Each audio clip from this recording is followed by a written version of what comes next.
जयराम महतो की पार्टी है, वो पहले छात्र आंदोलन से आए, उसके बाद अभी पार्टी बन गई। तो छात्र भी नहीं समझ पा रहे हैं कि हमारी लड़ाई कौन लड़ेगा कि अगर हम जयराम को साथ लेके चलते हैं तो वो पार्टी बना लेंगे, कल वो भी नेता बन जाएंगे। हो सकता है कि वो भी इसी तरह नीतीश कुमार कब पलट जाएंगे किसी को पता नहीं। मतलब हम कुर्सी नहीं छोड़ेंगे। बहुत सारे मीडिया घराने ने तो ये चलाया कि भाई कुछ भी हो जाए हम कुर्सी नहीं छोड़ेंगे। राम मंदिर को भी देखते हुए ऐसा तो नहीं लगा नीतीश की हुआ उनको दिमाग में ये लगा कि आने वाला चुनाव में जो है वो गड़बड़ हो सकता है, कहीं मोदी की लहर में वोट पड़ गया तो हम खत्म हो जाएंगे और फिर वही कुर्सी खत्म। पता चला प्रधानमंत्री ने चिल्ला कर लोगों को कहा था कि क्या ये मुख्यमंत्री आपका भला कर सकता है, आपकी इज्जत को बचा सकता है। और वही मुख्यमंत्री आज बीजेपी के साथ भाजपा में है। जो सरकार है, जो मंत्री हैं, ये सारे के सारे सीट बेचने में सारे के सारे लोगों की हिस्सेदारी होती है, तब जाकर के इतना बड़ा कांड होता है। यहाँ तो सीधा सीधी अगर सरकार संजीदा है, सरकार अगर सीरियस है छात्रों के भविष्य को लेकर के, पूरा का पूरा परीक्षा रद्द करना चाहिए मुझे। तो इतनी बड़े लेवल पर सेटिंग हुई थी, जैसा कि छात्र आरोप लगा रहे हैं कि 400 सीट बिकने का अनुमान लगाया गया है, जो अरबों का खेल हुआ। आखिर एजेंसी एग्जाम कैंसिल क्यों नहीं कर रही है, क्यों अड़ा हुआ है? जांच कर रहे हैं। जांच कर रहे नहीं, वो एग्जाम कंडक्ट करके आगे प्रोसीड करना चाहती है, क्योंकि लाखों करोड़ों का जो उगाही किया है इन लोग, फॉर्जरी किया है। अगर एग्जाम कैंसिल हो जाएगा तो आधा पेमेंट मिला है अभी, जब नौकरी होगा तब ना पूरा पेमेंट देगा, जिसके साथ भी सेटिंग होगा। जब ऐसे आदमी के हाथ में एजेंसी है और पेपर लीक हो रहा है और बार बार एग्जाम इस तरह से कंडक्ट में गड़बड़ी हो रहा है, तो अब किस पर भरोसा किया जाए? मतलब एक लड़के के आंदोलन से 3 मुख्यमंत्रियों को प्रेस कॉन्फ्रेंस करना पड़ा। हाँ। और आज वो बंदा पैदल चल रहा है और मुंबई पहुंचेगा, आज नहीं तो कल। पूरा मुंबई चारों तरफ से घिरा है लाल झंडे से और मराठाओं से। तो इसको बोलते हैं आंदोलन? या फिर जो जयराम महतो की जो पार्टी है, जो केजरीवाल की राह पर चल रहे हैं, क्या दिखता है आपको भविष्य? छात्राओं का भविष्य हम समझें या जयराम महतो अपना भविष्य बनाने के चक्कर में है? आंदोलन हर कोई करता है, लेकिन पहुंचना चाहता है उस जगह पे जहां उसके हाथ में पावर हो। अगर पावर नहीं होगा तो कुछ भी नहीं हो पाएगा। अरविंद केजरीवाल उसी कांग्रेस को गाली देते थे और आज उसी के साथ गठबंधन करके सरकार बनाने की कोशिश कभी कभी कर भी चुके हैं और कहीं कहीं पे कर भी रहे हैं। वो अरविंद केजरीवाल के कंपेयर में आप जयराम को नहीं रख सकते। जयराम ने जो जमीनी हकीकत देखा है वो शायद अरविंद केजरीवाल उससे परे रहे होंगे। 4-5 घंटों में जब वो दिल्ली पहुंचते हैं, उसके बाद 5 घंटों में ऐसा क्या हो गया कि मुख्यमंत्री को अपना आवास छोड़कर और बाइक पे निकलना पड़ा। दूसरे दिन मीडिया में खबर आता है कि 34 लाख रुपए लेकर ईडी वहां से गई है। उनकी BMW और कोई एक जो गाड़ी थी वो भी लेके चली गई, साथ में ड्राइवर को भी लेके चली गई। बात करने के लिए, सवाल पूछने के लिए जब टाइम दे दिया गया तो फिर ये अचानक ईडी जो है वो दिल्ली में क्यों गई? और मुख्यमंत्री के अपने प्राइवेट कुछ काम के लिए जाएंगे तो जरूरी है कि उनके पीछे हाथ पैर धो करके पड़ जाना। ऐसा नहीं लग रहा है कि मुख्यमंत्री का छवि खराब किया जा रहा है, या फिर मुख्यमंत्री चाहते हैं कि इस तरह से करके हम संवेदना बटोर के, मतलब सहानुभूति बटोर के फिर से वोट ले लें? यहाँ बीजेपी तो अरेस्ट करेगी नहीं, तो क्यों ना हम दिल्ली जाके और ये सब हो हंगामा करें, पूरे मीडिया में हम छा जाएं। मुख्यमंत्री अपने वकीलों से और कुछ कानूनी अपना राय मशवरा लेने के लिए वो बड़े वकीलों से मिलने के लिए दिल्ली गए थे। अगर 24 घंटे 48 घंटे कोई मुख्यमंत्री कहीं रहे और कहीं प्राइवेट काम से अगर निकल जाए तो इतना हो हल्ला मचाने का जो है वो हमको इसमें समझ नहीं। और पता चला कि ईडी के पीछे वहाँ लग गई।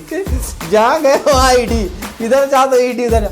अब ये सोचे अब हम मतलब राय मशवरा क्या करेंगे यार, पीछे ईडी पड़ा हुआ है। ईडी के ऊपर भी लांछन अब लगना स्टार्ट हो गया और शुरू से लग रहा है, अब ज़्यादा हो गया कि आपकी जो कार्रवाई होती है बड़ा ही सीरियस हो जाती है विपक्षियों को लेकर के। अभी क्या लग रहा है आपको कि हमारे मनीष भैया के पास कम पैसा है क्या, कि यशवंत चाचा के पास कम पैसा है?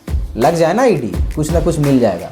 तो सवालों के घेरे में तो मुख्यमंत्री है ना, ये तो हम कहाँ ना कर रहे हैं। लेकिन सवालों के घेरे में ईडी भी है, सवालों के घेरे में केंद्र सरकार भी है, क्योंकि इतना बड़ा देश में क्या केवल विपक्ष ही करप्ट है? मोदी जी ने कहा था ना खाऊंगा ना खाने दूंगा, लेकिन उनका जुमला चेंज हो गया है, मैं खाऊंगा लेकिन खाने नहीं दूंगा। बीजेपी को ऐसा डर है क्या कि विधानसभा हम नहीं जीत पाएंगे फिर? तो ऐसा ना कि हम राम राज के साथ लोकसभा विधानसभा दोनों साफ कर लें। बीजेपी जो है वो धर्म की राजनीति अधिक करती है, भले कहेगी कि हम विकास की राजनीति करते हैं। और रहा बात राम मंदिर का, तो राम मंदिर का क्रेडिट बीजेपी को क्यों नहीं जाएगा? जो महिला विधायक हैं वो विधानसभा के बाहर रो रही थी जब ऐसा बयान नीतीश कुमार ने ये बयान किया तो उनको माफी नहीं मांगना पड़ा था। माफी मांगी लेकिन क्या वही नीतीश कुमार चेंज हो गए? ये जनता को समझना चाहिए कि लोग उन्हें बेवकूफ, उल्लू और क्या बोले। हम जिस जगह पे बैठे हजारीबाग लोकसभा में, यही जयंत सिन्हा जी नीतीश कुमार को थू किए थे और आज फेसबुक पे लिखते हैं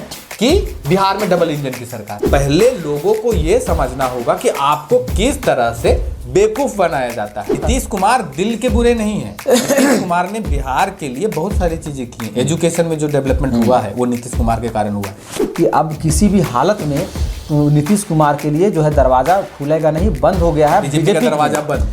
और इन्होंने अमित शाह का बयान, और इन्होंने बयान दिया था नीतीश कुमार ने, मर जाएंगे लेकिन बीजेपी में नहीं जाएंगे। ये इनको जबान है कि चमड़ा का जबान है, समझ नहीं आता है। छोड़िए उस पर नहीं जाएंगे तो ज़्यादा फिर कहीं गाली वाली न दे दे। राजनीति में तो इतना घटियापना आ गया है, अब बड़े लेवल पर आ गया। प्रधानमंत्री, गृह मंत्री और पार्टी के अध्यक्ष लोगों का जो बयान है वो मायने नहीं रख रहा। भाजपा ऐसी पार्टी है जो 2-3 लोगों से ऑपरेट होती है। इसको लोग माने या ना माने या उनके कैडर को बुरा लगे, हमको फर्क नहीं पड़ता। क्या है यार, शीर्ष लेवल के, टॉप लेवल के आदमियों का जो जवान का मतलब कीमत नहीं है तो हमारा क्या है? बीजेपी एक नया आजसू तैयार कर रही है कि अगर सुदेश महतो कहीं डिंग डोंग या फिर कहीं फिसलते हैं, इधर उधर चलते हैं, तो हम जयराम महतो को खड़ा कर रहे हैं। उनका अलायंस जेएमएम के साथ हो सकता है, कांग्रेस के साथ हो सकता है, भाजपा के साथ बहुत मुश्किल है।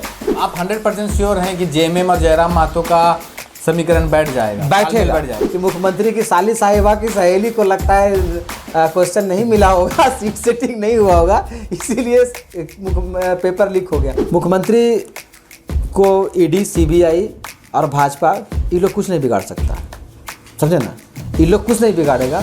अगर मुख्यमंत्री का बिगड़ेगा तो यहाँ के स्टूडेंट बिगाड़े। इस तरह से अगर एग्जाम कंडक्ट होता रहा, इस तरह से पेपर लीक होता रहा और इस तरह से छात्र सड़कों पे आते रहे तो निश्चित तौर पर नहीं इनकी डूब जाएगी। युवा या तो अपना सर पटक के फोड़ लेगा या तो आपका सर पटक देगा कपार, क्या करेगा?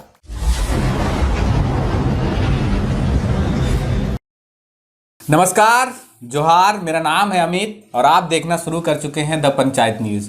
मेरे साथ आज हैं सफर 24 के रंजन कुमार। रंजन जी जोहार और बहुत बहुत स्वागत है आपका हमारे द पंचायत न्यूज़ के धन्यवाद इस प्लेटफॉर्म पे। Thank you. आज किस मुद्दे पे हम आज हैं चर्चा और परिचर्चा करने के लिए? आज हम लोग दर्शकों को बता देना चाहते हैं कि आज 3 मुद्दों को लेकर हम लोग बैठे हैं और तीनों मुद्दे काफ़ी संजीदा हैं।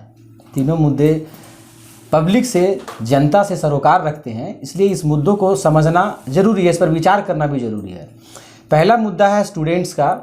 जो छात्र अभी सड़कों पे हैं, एसएससी सीजीएल का जो पेपर लीक हुआ है उस मुद्दे को लेकर के पूरा राज्य भर में विरोध प्रदर्शन हो रहा है छात्रों का। एक ये मुद्दा है, इस पर हम लोग बात करेंगे कि आखिर कैसे एजेंसियां ऑर्गेनाइज करती है एग्ज़ाम को, हर बार लीक हो जाता है और इसमें आखिर पीस कौन रहा है और सरकार चाहती क्या है, एजेंसियां चाहती क्या है कि स्टूडेंट्स केवल बस एग्ज़ाम फॉर्म भरे, पैसा लगाएं और फिर कोर्ट कचहरी दौड़ते रहें। दूसरा मुद्दा क्या रहने वाला है? दूसरा मुद्दा ये रहेगा कि अभी जो झारखंड में राजनीतिक उठापटक आप देख रहे हैं ज़बरदस्त तरीके से चल रहा है। कोई कह रहा है कि मुख्यमंत्री गायब हो गए, कोई कह रहा है प्रकट हो गए, कोई कह रहा है कि लापता हो गए, कोई मतलब ये सारा जो चीज़ें जो एक तरीके से नौटंकी और नाटक जैसा लग रहा है, तो इस पर भी हम लोग चर्चा करेंगे कि आखिर ऐसा हो क्यों रहा है, इसके पीछे रीज़न क्या है और आगे होने की क्या संभावना है। आखिर मुख्यमंत्री क्यों इस तरीके से 2 दिनों से चले गए अचानक और फिर आए बहुत रहस्यमय तरीके से, इन चीज़ों पर भी चर्चा करेंगे। ईडी का इसमें क्या रोल है, केंद्र सरकार भाजपा का क्या रोल है, ये सारी चीज़ों पर हम लोग चर्चा करने की कोशिश करेंगे। तीसरा अमित जी एक और मुद्दा है जो हमारे राज्य का तो नहीं है लेकिन हमारे पड़ोसी राज्य, हमारे कहिए तो झारखंड का एक तरह से बड़ा भाई कहते हैं, बिहार का, जहाँ नीतीश कुमार जी जो है मुख्यमंत्री, जिन्हें मैं तो नहीं कहूँगा, लालू यादव पलटू राम का उनको उपाधि दे चुके हैं, वो फिर से पलट गए। तो अब लगता है कि लालू यादव की जो उपाधि दी हुई थी वो पूरी फिट बैठ रहा उनके ऊपर। पलटू राम कब पलट जाएंगे कोई पता नहीं। हाँ, वो नीतीश कुमार कब पलट जाते हैं लोग समझ नहीं पाते हैं। और उनके पलटने का देखिए, ये बात भी बहुत संजीदा है। नीतीश कुमार जैसा वो आदमी भी बहुत वजनी है लेकिन अपनी हरकतों से वो हल्के होते जा रहे हैं। लेकिन ये जो हरकत उनका हो रहा है ये कब होता है, क्यों होता है, इसके पीछे क्या रीज़न होता है, इस पर हम थोड़ा सा चर्चा करेंगे। और इस बार वो क्यों पलटे, इसके पीछे कारण हम लोग जानने की कोशिश करेंगे। तो पहला मुद्दा था स्टूडेंट का। स्टूडेंट जिस तरह से आग बबूला होकर रोड पर निकले, मसाल जुलूस लेकर निकले। 24 साल का इस झारखंड 24 चल रहा है, 23 साल हो गया। ऐसा कोई भी एग्जाम नहीं हुआ है जिसमें खटपट ना हुआ हो। बिना खटपट का एग्जाम नहीं। क्या बोलेंगे इसके बारे में? मतलब बिना विवाद का ना कोई एग्जाम हुआ है। क्या मान लें कि आगे भी ऐसा कोई बिना विवाद का एग्जाम होगा? देखिए, इसमें एक चीज़ शॉर्ट में अगर कहना चाहें तो यही कह सकते हैं कि जितनी भी सरकारें बनी, उनको झारखंड के भविष्य के लिए वो सरकारें नहीं बनी। वो सरकारें जो बनती है, जो सत्ता में आते हैं, वो अपना भविष्य देख रहे हैं। अगर झारखंड का भविष्य देखते, यहाँ के छात्रों का भविष्य देखते, तो एजेंसियों पर ऐसा नकेल कसते कि दोबारा ऐसा पेपर लीक का मामला और इस तरह का जो कदाचार होता है एग्ज़ाम में, जिसमें स्टूडेंट पिस जाते हैं, ऐसा नहीं होता। लेकिन जो परिदृश्य दिख रहा है अभी, मुझे तो लगता है कि जितनी भी सरकारी, मैं किसी एक सरकार को मैं नहीं इस पर दोष दूंगा। बीजेपी सरकार में भी ऐसा कई बार हुआ है, रघुवर दास के सरकार में, और जेएमएमआई इनके सरकार में भी ऐसा हो रहा है, ज़्यादा हो रहा है। तो मुझे लगता है कि राज्य को आगे बढ़ाने को छोड़ करके सब अपने आगे बढ़ने में लगा हुआ है, और किसी को फर्क नहीं पड़ता है कि स्टूडेंट की ज़िंदगी बर्बाद हो रही है, स्टूडेंट डिप्रेशन में जा रहे हैं, सुसाइड करने का नौबत आ रहा है स्टूडेंट लोग के पास, उम्र खत्म हो रहा है। मतलब जितना आप स्टूडेंट लोग के लिए दर्द दिखाइएगा ना, कम पड़ जाएगा। लेकिन सवाल रंजन जी वही है कि माता पिता जो किसान वर्ग के लोग हैं, अपने बच्चे को रांची पढ़ने के लिए भेजते हैं, लेबर कुली करते हैं, किसानी करते हैं, आलू प्याज बेचकर उनको वहाँ पढ़ा रहे हैं, और अचानक पता चलता है कि जो परीक्षा हमने 4-5 साल पहले तैयारी की थी वो रद्द हो जाता है। उसके बाद उससे पहले भी मुख्यमंत्री ने कहा था कि अगर पेपर लीक होता है तो सजा भी बहुत सारा, 10 साल का सजा और 1 करोड़ का फाइन। तो क्या इसमें अमली जामा पहना पाएंगे मुख्यमंत्री? देखिए, अमली जामा की जो आप बात कर रहे हैं ना, ये थोड़ा हंसी लगता है हमको। क्यों कि अमली जामा कौन पहनाएगा इसको, इस कानून को? सरकार, क्योंकि सरकार ने कानून बनाई। अब आप ये समझ लीजिए कि अगर कोई रास्ता बन रहा है, उस रास्ते में जो गड़बड़ी हो रही है उसका हिस्सेदार वो ठेकेदार ही है, और फिर आप जो उस पर कार्रवाई करने का जो जिम्मा दे रहे हैं वो भी उस ठेकेदार को ही दे देंगे, तो क्या होगा? कहने का सेंस ये है कि जो एजेंसी है, जो एग्ज़ाम ली है, जो सरकार है, जो मंत्री हैं, ये सारे के सारे सीट बेचने में सारे के सारे लोगों की हिस्सेदारी होती है, तब जाकर के इतना बड़ा कांड होता है। मैं आपको ये क्यों कह रहा हूं, आप इसको समझिएगा। मैं किसी के ऊपर सीधा आरोप नहीं लगा रहा हूं, लेकिन ये शंका जाहिर कैसे होता है ये समझिए आप। 3 पेपर का एग्जाम था, 3rd पेपर लीक होने का सूचना हुआ, बवाल मचा। जो एजेंसी है उसने कहा जेएसएससी कि हम 3रा पेपर को रद्द कर देते हैं। ठीक है, अब 3रा पेपर को रद्द कर देते हैं, कहने का मतलब है कि अगला जो आगे का एग्जाम है उसको हम लेंगे। भाई, तुम्हारा एक पेपर पकड़ में आया, लीक हुआ, इसलिए तुम कह रहे हो उसको रद्द कर देते हैं, लेकिन जो पकड़ में ही नहीं आया, समझ रहे हैं ना, उसको क्या, यहाँ तो सीधा सीधी, अगर सरकार संजीदा है, सरकार अगर सीरियस है छात्रों के भविष्य को लेकर के, पूरा का पूरा परीक्षा रद्द करना चाहिए अमित जी। हम तो कहते हैं कि जो पेपर लीक किया, जानबूझ करके किया, जाने अनजाने में उससे हुआ, चाहे जैसे भी हुआ, वो सही किया। क्योंकि अगर पेपर लीक नहीं होता तो इतनी बड़े लेवल पर सेटिंग हुई थी, जैसा कि छात्र आरोप लगा रहे हैं कि 400 सीट बिकने का अनुमान लगाया गया है, जो अरबों का खेल हुआ है। लेकिन रंजन जी, सवाल तो वही होता है ना कि एक जो पेपर लीक हुआ, तो अगर किसी आदमी ने अगर रिश्वत दिया है तो वो तो पूरे नौकरी के लिए देगा ना, एक पेपर के लिए तो देगा नहीं। तो यही तो मैं कह रहा हूं ना कि आखिर एजेंसी एग्जाम कैंसिल क्यों नहीं कर रही है, क्यों अड़ा हुआ है? जांच कर रहे हैं, जांच कर रहे नहीं, वो एग्जाम कंडक्ट करके आगे प्रोसीड करना चाहती है, क्योंकि लाखों करोड़ों का जो उगाही किया है इन लोग, फॉर्जरी किया है। अगर एग्जाम कैंसिल हो जाएगा तो आधा पेमेंट मिला है अभी, जब नौकरी होगा तब ना पूरा पेमेंट देगा, जिसके साथ भी सेटिंग होगा।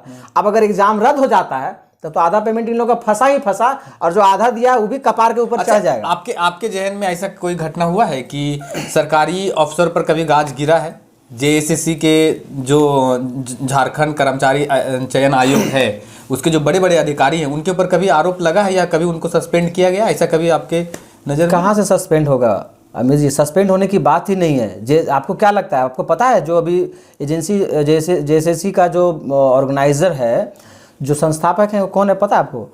वो एंटी करप्शन ब्यूरो के रिटायर्ड अधिकारी हैं। एसीबी के। अब आपको मैं बता दूं कि एंटी करप्शन ब्यूरो मतलब वो इस पद पर रह चुके हैं कि करप्शन को खत्म जहां से किया जाता है उसके जिम्मेवार पद जो आदमी है वो उसको दिया गया है, उसके बाद इतना बड़ा घटना हो रहा है। मतलब आप समझ लीजिए कि और वहाँ किसको बैठाया जाएगा जब ऐसे आदमी के हाथ में एजेंसी है और पेपर लीक हो रहा है और बार बार एग्जाम इस तरह से कंडक्ट में गड़बड़ी हो रहा है, तो अब किस पर भरोसा किया जाए? मतलब चोर को पकड़ने वाले आदमी को ही खजाना दे दिया गया और खजाना वहां ये से इस विश्वास को लेकर के कि शायद गड़बड़ी नहीं होगी, लेकिन फिर घुमा फिरा कर वही बात आता है कि कार्रवाई कौन करेगा और किस पर करेगा? सरकार कार्रवाई करेगी एजेंसी पर या एजेंसी कार्रवाई करेगी छात्रों पर या किस पर करेगा? बता देते हैं आपको, घुमा फिरा करके कुछ छात्र पीसेंगे इसमें और झूठ मूठ का लेपापोती होगा। क्यों? क्योंकि जब तक बड़े लेवल पर सेटिंग नहीं हुई है तब तक मतलब सरकार के अगर इसमें हम कहेंगे कि आदमी मिले हो सकते हैं, इसमें जो एजेंसी है जेएसएससी का उसके आदमी मिले हो सकते हैं और भी तरीके का माफिया है। तो जब सब कोई मिले हुए हैं तो कौन किसको पकड़ेगा? ये सब झूठ मूठ का नाटक है। लेकिन सवाल जब उठ के आता है, इससे पहले जो एग्जाम हुआ था उसमें भी छात्रों ने आवाज उठाया था कि एक ही सेंटर से इतने लोगों को पास कर दिया, एक सेंटर से इतने लोगों को पास कर दिया, मतलब कुछ तो था। लेकिन फिर भी छात्र उग्र नहीं हुए, मतलब हो हल्ला चला, उसके बाद खत्म हो गया। लेकिन दो पहलू है इसमें। एक तो ये पहलू है कि हम इसमें किसी पार्टी को ला रहे हैं जो पहले जयराम की जो पार्टी थी और जेबीएसएस थी, बहुत सारी पार्टियां थी जो छात्र आंदोलन थे, जिसमें योगेश भारती हैं, उसके बाद फिर एक दो और जो हैं देवेंद्रनाथ महतो हैं, ये लोग छात्र के लिए लड़ते थे। तो उससे पहले जो हुआ उसमें भी आवाज उठा, लेकिन वो आवाज को उतने मतलब आक्रामक तरीके से नहीं उठाया गया। इसका कारण था कि पहले स्टूडेंट का कोई वैसा पुख्ता यूनियन नहीं था। अभी की बात कर रहे हैं, इससे पहले जो एग्जाम हुआ था, हाँ। नीट, इससे पहले जो एग्जाम हुआ था वो हाँ। उसमें भी कुछ धांधली का सवाल आया था, लेकिन इसको अच्छे तरह से टैकल नहीं किया गया, तो वो दब गया। उसके बाद ये आया, ये आने के बाद हु हल्ला मचा कि पेपर लीक हो गया, सोशल मीडिया पे आया, तो योगेश भारती आए और एकदम डट गए। लेकिन इसको कुछ खींच के नहीं, इसको राजनीतिक मुद्दा बना दिया। मतलब आप जैसे जयराम महतो की पार्टी है, वो पहले छात्र आंदोलन से आए, उसके बाद अभी पार्टी बन गई। तो छात्र भी नहीं समझ पा रहे हैं कि हमारी लड़ाई कौन लड़ेगा, कि अगर हम जयराम को साथ लेके चलते हैं तो वो पार्टी बना लेंगे, कल वो भी नेता बन जाएंगे, हो सकता है कि वो भी वही इसी तरह क्या विजन है, मतलब कैसे खत्म होगा। एक एग्जाम्पल, छोटा सा एग्जाम्पल से हम आपको समझाते हैं। महाराष्ट्र में मराठा आंदोलन चल रहा है, इससे पहले आपने देखा होगा सोशल मीडिया पे, एक मराठा आदमी है जिसका कोई राजनीतिक भविष्य नहीं है, राजनीति में है ही नहीं, वो अपना जमीन बेच के वो आंदोलन करता है मराठाओं के लिए। लेकिन एक लड़के के आंदोलन से 3 मुख्यमंत्रियों को प्रेस कॉन्फ्रेंस करना पड़ा। हाँ। और आज वो बंदा पैदल चल रहा है और मुंबई पहुंचेगा, आज नहीं तो कल। पूरा मुंबई चारों तरफ से घिरा है लाल झंडे से और मराठाओं से। तो इसको बोलते हैं आंदोलन? या फिर जो जयराम महतो की जो पार्टी है, जो केजरीवाल की राह पर चल रहे हैं, क्या दिखता है आपको भविष्य? छात्राओं का भविष्य हम समझें या जयराम महतो अपना भविष्य बनाने के चक्कर में है? देखिए, यहाँ एक चीज़ समझना होगा अमित जी, कि अगर आपको नाली साफ करना है तो नाली में उतरना पड़ेगा। आप ऊपर से बोलेंगे कि यहाँ जाम लग गया है, वहाँ कचरा जमा है, इसको कोई साफ नहीं करता है, तो आजकल नहीं होता है। अगर कचरा वाकई में साफ करना है तो आपको पैजामा उठा के गमछा पहन के उतरना होगा। तो जयराम महतो जो है वो छात्रों की लड़ाई बहुत दिन तक लड़े और एनालिसिस करते करते उनके दिमाग में अंततः ये आया कि सारी चीज़ें पॉलिटिक्स के ही इर्द गिर्द घूमती है। आपका दिनचर्या हो या फिर आपकी ज़िंदगी हो या आपका भविष्य हो, छात्रों का हो, आम आदमी का हो, सारा चीज़ डिसाइड पॉलिटिक्स से होता है। तो अगर हम वहाँ पहुँच जाते हैं तो हम ज़्यादा अच्छे से लोगों का मदद कर सकेंगे, सेवा कर सकेंगे और ज़्यादा अच्छे तरीके से बदलाव ला सकेंगे। लेकिन फिर घुमा फिरा के वही बात होता है कि जब लोग वहाँ तक पहुँचते हैं तब तक उनकी उम्मीदें, उनका जो विज़न है, उनका जो मिशन है, वो किसी और खांचे में ढल जाता है। मसलन आपको हम उदाहरण ही देते हैं हेमंत सोरेन का ही, कि जब वो मुख्यमंत्री नहीं थे तो जगह जगह बोलते थे कि हम इतनी नौकरियां देंगे, हम झारखंड में ये कर देंगे, 1932 खतियान लाएंगे। हालांकि उन्होंने कैबिनेट में पास किया लेकिन मझधार में बार बार फंस जा रहा। यानी कि जितना भी उनका भाषणबाजी था वो मैक्सिमम जो है वो देख रहा हूँ कि उनके तरफ से प्रयास भले ही किया जा रहा है लेकिन अधर में लटक जा रहा है। न बच्चों को नौकरी दे पा रहे हैं छात्रों को, न स्थानीय नीति नियोजन नीति को क्लियर कर पा रहे हैं, और तमाम तरीके के मुद्दे हैं जो बिल्कुल ही मतलब पाइपलाइन में पता चल रहा है जा करके वहीं अटक जा रहा है। तो कहने का सेंस ये है कि आंदोलन हर कोई करता है लेकिन पहुंचना चाहता है उस जगह पे जहां उसके हाथ में पावर हो। अगर पावर नहीं होगा तो कुछ भी नहीं हो पाएगा। पावर रहता है तो आप ज़्यादा से ज़्यादा चीज़ों को कर सकते हैं, लेकिन अभी देखिए मुख्यमंत्री पावर में उसके बाद भी कुछ नहीं कर पा रहे, तो क्या कहें, कोई विडम्बना है, समझ नहीं आता है। तो हम समझे कि जब अगर जयराम महतो के पास पावर हो जाएगा तो सरकारी अधिकारी तो वही रहेंगे, सिर्फ जयराम महतो का पावर बनेगा। ऐसा भी नहीं है कि जिस तरह से अभी माहौल चल रहा है, ये राम राज्य की कथा बुनी जा रही है, इसमें जयराम महतो कहाँ तक निकल पाते हैं वो भी आने वाले समय में देखने वाली बात होगी, पब्लिक उन्हें कितना सपोर्ट जिस बात की आप चर्चा कर रहे थे, अरविंद केजरीवाल उसी कांग्रेस को गाली देते थे और आज उसी के साथ गठबंधन करके सरकार बनाने की कोशिश कभी कभी कर भी चुके हैं और कहीं कहीं पे कर भी रहे हैं। इंडिया गठबंधन के साथी हैं वो। तो क्या हम समझे कि जयराम महतो भी इसी राह में चलेंगे? जब अगर उनको मुख्यमंत्री बनने लायक अगर उनके पास सीटें नहीं रहेंगी तो किसी के पास भी जा सकते हैं। तो छात्र कहाँ आएंगे उसमें, आम जनता कहाँ आएगी? आम जनता जो हेमंत सोरेन को कोसती है, बीजेपी को कोसती है, तो जयराम महतो अगर किंग मेकर बनेंगे तो वो किसी के पास भी जा सकते हैं, बीजेपी के साथ भी जा सकते हैं, कांग्रेस के पास साथ भी जा सकते हैं, जेएमएम के साथ भी जा सकते हैं। तो इसमें अलग क्या हुआ? इसको समझने के लिए दो चीज़ समझना होगा। पहला ये कि जयराम महतो और केजरीवाल में जब आप कंपेयर कर रहे हैं तो दोनों में फ़र्क है। केजरीवाल भले ही मिडिल फैमिली से उठे हुए हो लेकिन वो पढ़े लिखे थे, आईआईटी थे और अच्छे खासे नौकरी में थे, समझे ना। उसके बाद वो पॉलिटिक्स में आए तो उनका लाइफ ऑफ स्टैंडर्ड कुछ अलग था और उसके बाद वो पब्लिक सेवा में आए। तो उस तरीके का विज़न का एक इंसान और एक जो बिल्कुल मतलब टूटा घर में रह रहा हो, खाने का बढ़िया से जुगाड़ ना हो, पहनने का जुगाड़ ना हो, जिसका माँ बाप का जो है कोई सपोर्ट ना हो आगे बढ़ने का, वो जो जिल्लत देखा है, जो समस्याएं देखा है, वो जितना अच्छा से समझ सकेगा वो अरविंद केजरीवाल के कंपेयर में आप जयराम को नहीं रख सकते। जयराम ने जो ज़मीनी हकीकत देखा है वो शायद अरविंद केजरीवाल उससे परे रहे होंगे, ठीक है। तो ये आप नहीं कह सकते हैं कि वो इस तरह से किए और ये क्या करेंगे। पहला चीज़ ये उससे बेहतर भी कर सकते हैं क्योंकि ये गरीब गुरबों और ज़मीनी स्तर के लोगों से ज़्यादा रूबरू हैं, ज़्यादा तकलीफ झेले हैं और ज़्यादा समस्याओं से जूझे हैं। तो ये हम बता सकते हैं पब्लिक के लिए प्लस पॉइंट हो सकते हैं जयराम महतो। दूसरा पॉइंट भी आपको हम ये बताना चाहते हैं कि देखिए होता क्या है, गठबंधन वाली जो बात है, अगर आप पावर में आना चाहते हैं और आने में जैसे कहा गया ना कि आपको हजारीबाग जाना है, यहाँ से आपने डिसाइड किया कि नहीं मैं बस से ही जाऊँगा, इस बस में हम सेफ जाएंगे, अच्छे से पहुँच जाएंगे। अब पता चला घाटी में कुछ जाम लगा हुआ है, आपको हजारीबाग अल्टीमेटली पहुँचना है और कोई मोटरसाइकिल वाला आपको लिफ्ट दे दिया तो आपका तो वादा टूट गया वहाँ कि हम बस में जाएंगे, सेफ जाएंगे। आपको हजारीबाग अल्टीमेटली पहुँचना था, बीच में समस्या आ गई तो आप बाइक ले लिए और आप हजारीबाग चले गए। आपका गोल था हजारीबाग पहुँचना। तो वैसे जब राजनीतिक पार्टी का गठन कर लिए जयराम महतो और इनका अल्टीमेटली गोल है सत्ता को प्राप्त करना और वहां जाने के बाद जनता का अच्छे से हम भला कर पाएंगे, ये गोल है। लेकिन उस गोल तक पहुंचने में बीच में अगर बाधा आती है तो उस बाधा को दूर करने के लिए जो जो जुगाड़ लगेगा वो सब कोई करते हैं और ये भी करेंगे। निश्चित तौर पर अगर मान के चलिए कि ये इनके पास अगर 10-20 सीटें आ जाती है और कोई पार्टी वाला का 10-20 सीट घट जाता है तो इत्तेफाक से 2 ही सीटें, 1 ही सीटें, आप तो मधु कोड़ा का तो उदाहरण जानते हैं, एक निर्दलीय विधायक होते हुए मुख्यमंत्री बन गए। क्यों? क्योंकि सरकार बनानी थी, अगर बहुमत में नहीं थी तो किसकी किस्मत क्या होगी वो अलग चीज़ें हैं। और मेन यहाँ समझना ये है कि अपना टारगेट तक पहुंचने के लिए राजनीति में, पॉलिटिक्स में लोग कुछ भी कर सकते हैं। अभी उस पर भी हम लोग आएंगे बिहार में जो हो रहा है। तो इसमें आप ये समझ लीजिए कि जयराम महतो जो टारगेट में है कि हम पॉलिटिक्स में आए हैं और सत्ता तक जाएंगे, लोगों का मदद करेंगे, हेल्प करेंगे और चीज़ों को बदलेंगे, तो उनके आड़े अगर कुछ आता है तो ये गठबंधन, ऐसे भी उन्होंने बयान दे चुका है कि गठबंधन से अगर भला होता है और सत्ता में आने का अगर कुछ लगता है जुगाड़ तो वैसा हम कर सकते हैं, उन्होंने कहा है। कोई बयान में मैंने सुना था।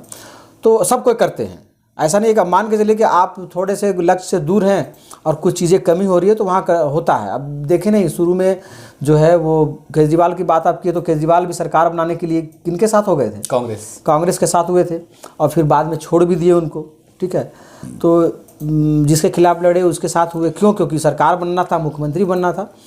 तो वो सभी चीज़ें हो जाता है कि सिचुएशन के अनुसार लोग ढल जाते हैं। इस 24 साल के झारखंड में रघुवर दास ही ऐसे एक सरकार मुख्यमंत्री थे जिन्होंने पूरा 5 साल कार्यकाल शुरू किया। हेमंत सोरेन भी करीब है, हेमंत सोरेन भी अभी करीब है, लेकिन बीजेपी उसके पीछे ईडी को लगा रखी है। नहीं, हम लोग ये नहीं कह सकते हैं, हम लोग ये नहीं कह सकते कि बीजेपी ईडी को लगा रखी है, तो लोग कहते हैं तो वो हम लोग कह सकते हैं। हम लोग चूंकि एज अ जर्नलिस्ट हम लोग ये नहीं कह सकते हैं कि बीजेपी लगाई है, ईडी हाथ धो के उनके पीछे पड़ी हुई है। हाँ, और 5 साल का कार्यकाल पूरा होता है कि नहीं होता है उस पर ही हम चर्चा करेंगे। आज पूरा दिन एक्चुअली हुआ ये कि मुख्यमंत्री अचानक दिल्ली पहुंचते हैं, कारण कुछ भी रहा हो, पर्सनल कारण रहा हो या कुछ भी कारण रहा हो, लेकिन जो मीडिया में जो खबरें हैं और जो हम लोग ने जो देखा कि मुख्यमंत्री यहाँ से शाम को दिल्ली के लिए रवाना होते हैं और रात को जो भी मीटिंग होती है, बात बनती है या नहीं बनती है। सवाल इस पे भी है कि मुख्यमंत्री आखिर वहाँ करने क्या गए थे। अगर मुख्यमंत्री बिहार में जो हुआ उसी को देखते हुए अगर वहाँ गए थे तो इस पे भी एक सवाल है कि अगर रात को कुछ बात नहीं बनी, ये हम विश्लेषण के तौर पे कर रहे हैं, शायद रात को कुछ बात नहीं बनी और रात को 2 बजे ही मुख्यमंत्री, कहा जा रहा है, एक न्यूज पोर्टल है उनसे खबर है कि बाइक पे निकले हैं वहाँ। रात को 2 बजे बाइक से निकले हैं, एक सरदार जी के पीछे बैठ के, कोई बॉडीगार्ड नहीं, कुछ भी नहीं। तो 4-5 घंटों में जब वो दिल्ली पहुंचते हैं, उसके बाद 5 घंटों में ऐसा क्या हो गया कि मुख्यमंत्री को अपना आवास छोड़कर और बाइक पे निकलना पड़ा। ये मीडिया में खबर है। उसके बाद मुख्यमंत्री नॉट रीचेबल हो जाते हैं, मतलब मोबाइल बंद गायब, सब कुछ। मुख्यमंत्री का भी मोबाइल बंद हो जाता है। उनके गार्ड का सवेरे 7 बजे ईडी पहुंचती है, तो उसमें भी सब लोग असमंजस में थे कि मुख्यमंत्री अंदर है नहीं है। ईडी भी तो कुछ बोलती नहीं है, तो अंदर है नहीं है, सब लोग असमंजस में पड़े हैं। शाम को पता चलता है कि मुख्यमंत्री वहां थे ही नहीं। दूसरे दिन मीडिया में खबर आता है कि 34 लाख रुपए लेकर ईडी वहां से गई है। उनकी BMW और कोई एक जो गाड़ी थी वो भी लेके चली गई, साथ में ड्राइवर को भी लेके चली गई। ये मीडिया में जो खबर चली। लेकिन रंजन जी, सवाल ये है कि अचानक मुख्यमंत्री को दिल्ली जाना क्यों पड़ा? क्या लगता है आपके हिसाब से, क्या लगता है कि अचानक? देखिए, इसमें अचानक तो वो गए, लेकिन चीज़ें अचानक से नहीं हुई तो हम लोग देख रहे हैं। इसमें हम कुछ बातें बता रहे हैं। ईडी किस तरीके से मुख्यमंत्री के पीछे पड़ी हुई है जगजाहिर है।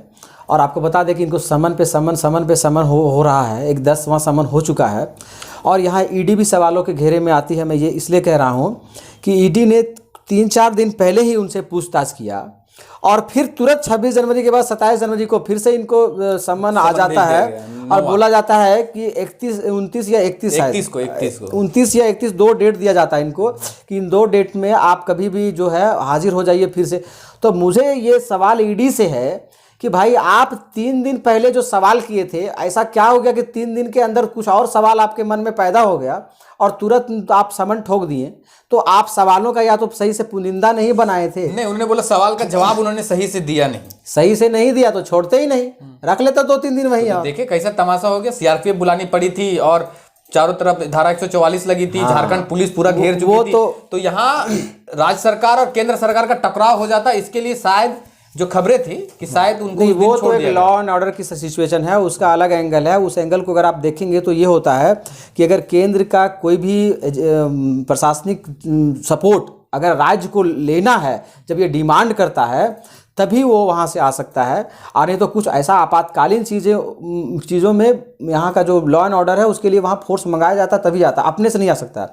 और जो झारखंड का जो प्रशासन है उसका ये कहना है कि हमने किसी तरीके का कोई फोर्स को डिमांड नहीं किया, फिर अचानक से 8-10 गाड़ी में सीआरपीएफ कैसे आ गए और फिर 20 बचा होता है। एसपी साहब ने कहा कि आप लोग यहाँ से चले जाइए और यहाँ तक कि आपको बता दें कि मुख्यमंत्री को अंदर ईडी पूछताछ कर रही है और पीछे से ये घुसना चाह रहे थे। तो कुल मिला जुला करके जो सिचुएशन, जो सिनेरियो क्रिएट हुआ, जो हो हंगामा हुआ, वहाँ ऐसा लग रहा था कि मुख्यमंत्री को अरेस्ट करके ले जाने का प्लान था, गिरफ्तारी हो सकती थी। हाँ, लेकिन चूंकि मुख्यमंत्री का अपना ये क्षेत्र है, अपना राज्य है, तो यहाँ अपना लॉ एंड ऑर्डर भी उनका चलता है, तो उस हिसाब से फिर सीआरपीएफ को वापस लौटना पड़ा। मतलब जो हो हंगामा दिल्ली में हुआ वही हो हंगामा उस दिन यहाँ पे होने वाला था। हाँ। लेकिन उस चीज को कंट्रोल ईडी पे यहाँ एक और मैं सवाल करूंगा। सबसे पहले तो आप समन की, पहला सवाल तो ये था कि समन किए, आपने सवाल पूछा, फिर 2-3 दिन के अंदर फिर तुरंत समन कर दिए, तो ये थोड़ा संशय लगता है कि बार बार ये इतने जल्दी सवाल पूछने का क्या रीज़न है। दूसरी बात ये कि जब इन्होंने कहा कि 31 तारीख को आप आ जाइएगा सवाल पूछने के लिए, इन्होंने टाइम दे दिया था। नहीं, टाइम नहीं दिया था। नहीं, टाइम दिया था। उन्होंने समन किया था कि 31 तारीख को आपको आना है। हाँ, तो लेकिन मुख्यमंत्री की तरफ से जवाब नहीं आ रहा था। इन्होंने रिमाइंडर भेजा, ईडी ने रिमाइंडर भेजा कि 31 तारीख को आप आ जाइए, नहीं तो हम आ जाएंगे। इनकी तरफ से हाँ, नहीं, आपको कल बता देते हैं कि जेएमएम प्रवक्ता का साफ कहना था कि 31 तारीख को बुलाने का टाइम आज दिया गया। नहीं, आज मेल किया गया कि 31 तारीख को मुख्यमंत्री आपके पास हाजिर होंगे। आज मेल किया गया। आज मेल किया गया। अगर आज मेल किया गया तो वो अलग चीजें हैं, लेकिन 30 तारीख को मेल किया गया। लेकिन जैसा जेएमएम प्रवक्ता का कहना था, जो हमको समझ में आ रहा है कि जब 31 तारीख को इनको बात करने के लिए, सवाल पूछने के लिए जब टाइम दे दिया गया, तो फिर ये अचानक ईडी जो है वो दिल्ली में क्यों गई, और मुख्यमंत्री क्या अपने प्राइवेट कुछ काम के लिए जाएंगे, तो ज़रूरी है कि उनके पीछे हाथ पैर धो करके पड़ जाना। अगर ये 31 तारीख का डेट गुजर जाता, इसमें ये सवाल हो सकता है कि 31 तारीख का डेट गुजर जाता और वो नहीं जाते, तो शायद ईडी उनके पीछे लग जाती कि आप ऐसा क्यों कर रहे हैं। 31 तारीख का डेट बचा हुआ है, और अगर ये गए प्राइवेट प्लेन से अपना, और सूचना जैसे ईडी को मिली और तमाम 3 जगहों पर दिल्ली में छापामारी हुआ और मुख्यमंत्री को खोजने की कोशिश हुई, मतलब सीधा सा सवाल है, सीधा सा बात है कि उनको अरेस्ट करने का पूरा प्लान था।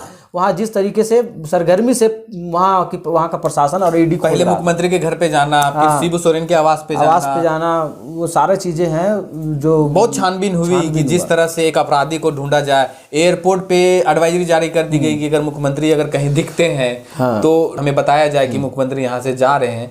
तो एक राज्य का मुख्यमंत्री के ऊपर इस तरह से कार्रवाई करना, वो भी दिल्ली जैसे शहर में, एक छोटा सा मेरे मन में जो सवाल निकल के आ रहा है कि ये सब प्री प्लानिंग था मेरे ख्याल से। अगर हम समझे कि मुख्यमंत्री का अचानक दिल्ली जाना, उसके बाद ये सब हो हल्ला होना, तो ऐसा नहीं लग रहा कि मुख्यमंत्री का छवि खराब किया जा रहा है, या फिर मुख्यमंत्री चाहते हैं कि इस तरह से करके हम संवेदना बटोर के, मतलब सहानुभूति बटोर के फिर से वोट ले लें। ये एक नजरिया ये भी देखा जाए कि यहाँ बोले कि यहाँ तो हो हल्ला मच नहीं रहा है, यहाँ बीजेपी तो अरेस्ट करेगी नहीं, तो क्यों ना हम दिल्ली जाके और ये सब हो हंगामा करें। नहीं, पूरे मीडिया में हम छा जाएं। ये आपकी बात फिट नहीं बैठती। कैसे मैं बताता हूँ कि अरेस्ट होने का जब उनको डर अपने राज्य में है, तो कोई जानबूझ करके आओ बैल मुझे मार वाला काम थोड़ी करेगा। उसको उनको पता है कि हमारा प्रशासन है, यहाँ सारा व्यवस्था मेरे अंडर में है, उसके बावजूद भी अरेस्ट होने का डर है। और हम दिल्ली गए तब तो खुला हाथ है, कोई भी दबोच के ले जाएगा ईडी पकड़। जाने से पहले सोचना चाहिए कि अगर हम दिल्ली जाते हैं। हाँ, तो यहाँ पर सवाल ये होता है कि ये आप जो कह रहे हैं कि जानबूझ करके किए होंगे, तो ऐसा नहीं करके कोई भी जानबूझ करके अरेस्ट होने के लिए शेर के मुंह में नहीं जाएगा। और दूसरी बात कि अगर आप ही ने कहा कि कोई न्यूज़ पोर्टल का है ये खबर कि वो बाइक से आए, तो मुख्यमंत्री क्या जाएंगे चार्टर प्लेन से, और वो चाहेंगे कि हमको ऐसा स्थिति हो जो कि बाइक से भागना पड़े। नहीं, एक सवाल ये बनता है कि मुख्यमंत्री आखिर इतना अर्जेंट में जल्दी हमको जहां तक समझ दिल्ली गए क्यों? पहला सवाल तो ये बनता है। अगर दिल्ली जाना था तो इनको पहले से गिरफ्तारी की तलवार लटक रही थी, तो जब यहाँ पे सीआरपीएफ बुलानी पड़ी थी, और सीआरपीएफ के बुलाने के बाद राज्यपाल का बयान आता है कि लॉ एंड ऑर्डर बिगड़ने का चांस था, इसी वजह से सीआरपीएफ वहां पे गया। उसके बाद भी ये दिल्ली गए, उसके बाद 5 घंटे तक मीटिंग होती है, गुप्त मीटिंग होती है, वो मीटिंग में बात नहीं बनती है, और अचानक 2 बजे रात को मुख्यमंत्री वहां से गायब। जब आप एक सवाल, एक थोड़ा सा, जब आप दिल्ली गए थे तो 2 बजे निकले क्यों? जब आपको डर नहीं था कि, या फिर आपको जब आपने कुछ किया ही नहीं है, जब आपको गिरफ्तारी देनी ही है, तो फिर आपने गिरफ्तारी क्यों नहीं दी? पहला, फिर भागे क्यों फिर रहे हैं? वहां से 2 बजे निकलना, फिर वहां पे दिल्ली में नहीं रहना, आपका चार्टर्ड प्लेन वहीं खड़ा है, आपका गाड़ी वहीं पे खड़ा है, आपको आपके बातों का सारा जवाब दे दे रहे हैं। सीधा प्रकट हो हम जाते बता हैं रहे हैं, हम बता रहे कराची हैं में। हुआ क्या, सब सुन लीजिए साफ साफ। तो या फिर ऐसा भी हो सकता है कि चार्टर्ड प्लेन सिर्फ भेज दिया गया। नहीं हुआ क्या, सुन लीजिए। देखिए, जहाँ जो सूचना है, इंटरनल खबरें हैं कि ईडी का दबाव जब बन रहा था इनके ऊपर, तो इनको ऐसा लगने लगा कि शायद अब हम अरेस्ट हो जाएंगे। आपको तो पता है गांधी की एक सीट भी विधानसभा की खाली करा करके रखे हैं, जो सारे समीकरणों को बैठाया जा रहा है, बार बार कैबिनेट की जो बार बार जितने भी विधायक दल हैं उनको बैठक बुलाई जा रही है। तो यहाँ से ये समझिए आप कि 31 को जब एकदम डेट दे दिया गया, 29 या 31 को समन दिया गया कि आपको आना ही है, तो सूचना ये है कि मुख्यमंत्री अपने वकीलों से और कुछ कानूनी अपना राय मशवरा लेने के लिए वो बड़े वकीलों से मिलने के लिए दिल्ली गए थे। अब आप यहाँ ये कहेंगे कि ये तो फ़ोन पे भी हो सकता है, वीडियो कॉलिंग पे भी हो सकता है। तो भाई आप ये चीज़ जान लीजिए कि अभी जासूसी इतना चल रहा है कि क्या क्या वो बात करेंगे वो सारा रिकॉर्ड हो जाएगा उनका, और फिर वो मतलब गुप्त नहीं रहता।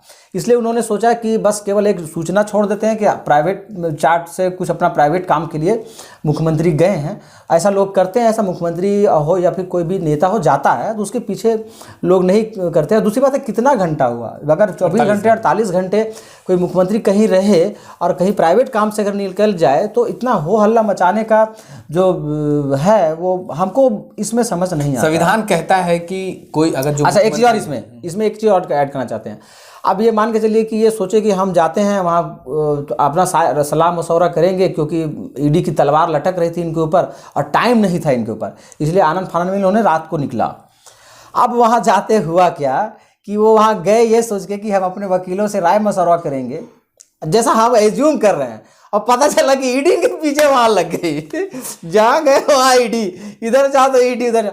अब ये सोचे अब हम मतलब राय मशवरा क्या करेंगे, याद पीछे ईडी पड़ा हुआ है। तो वहाँ से इनको लगा कि ऐसा ना हो कि झारखंड पहुँच ना पाए, इधर ही से इधर ही हवालात चले जाए। तो फिर इन्होंने चार्टर प्लेन से नहीं आया और वैकल्पिक रास्ता, तभी जाके इतना टाइम, वैकल्पिक रास्ता से अपनाए। कैसे आए नहीं आए तभी इतना टाइम लगा, नहीं तो इतना टाइम लगेगा नहीं। दिल्ली से आने में कम से कम 12 से 18 घंटे लगते हैं। तो मतलब समझिए वहां जाके कुछ नहीं कर पाए, वहां गए और इनको सूचना मिल गया कि ईडी आपके पीछे है, और वहां से ये निकलने का कोशिश की कि किसी तरह झारखंड पहुंचना है। तो यहाँ पे हम एक चीज़ कहेंगे ईडी वालों को कि देखिए, आपके ऊपर भी सवाल उठ रहा है। अगर मुख्यमंत्री भ्रष्ट हैं, करप्शन किए हैं, देखिए कहीं ना कहीं कुछ दाग होता है तभी उसके ऊपर लांछन आता है।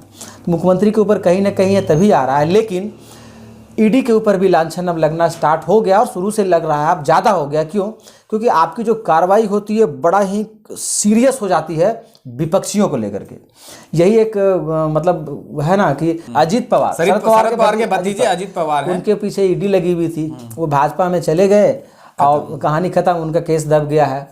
तो कहने का सेंस ये है, और बहुत सारे ऐसा है, ईडी को बहुत सारा सूचना भी दिया गया है। आप जो है मतलब क्या कर सकते हैं, आप हमारे विधानसभा में आ जाइए ना, बड़े बड़े हैं लोग जो दबा के बैठे हुए हैं, वो उनके ऊपर अगर ईडी पड़ेगी ना तो अच्छा खासा माल मिल जाएगा। लेकिन क्यों? क्योंकि वो ईडी सिर्फ समय का खेल है, इंतजार कर रही है। देखिए अभी क्या लग रहा है आपको कि हमारे मनीष भैया के पास कम पैसा है क्या, कि यशवंत चाचा के पास कम पैसा है? लग जाए ना ईडी, कुछ ना कुछ मिल जाएगा।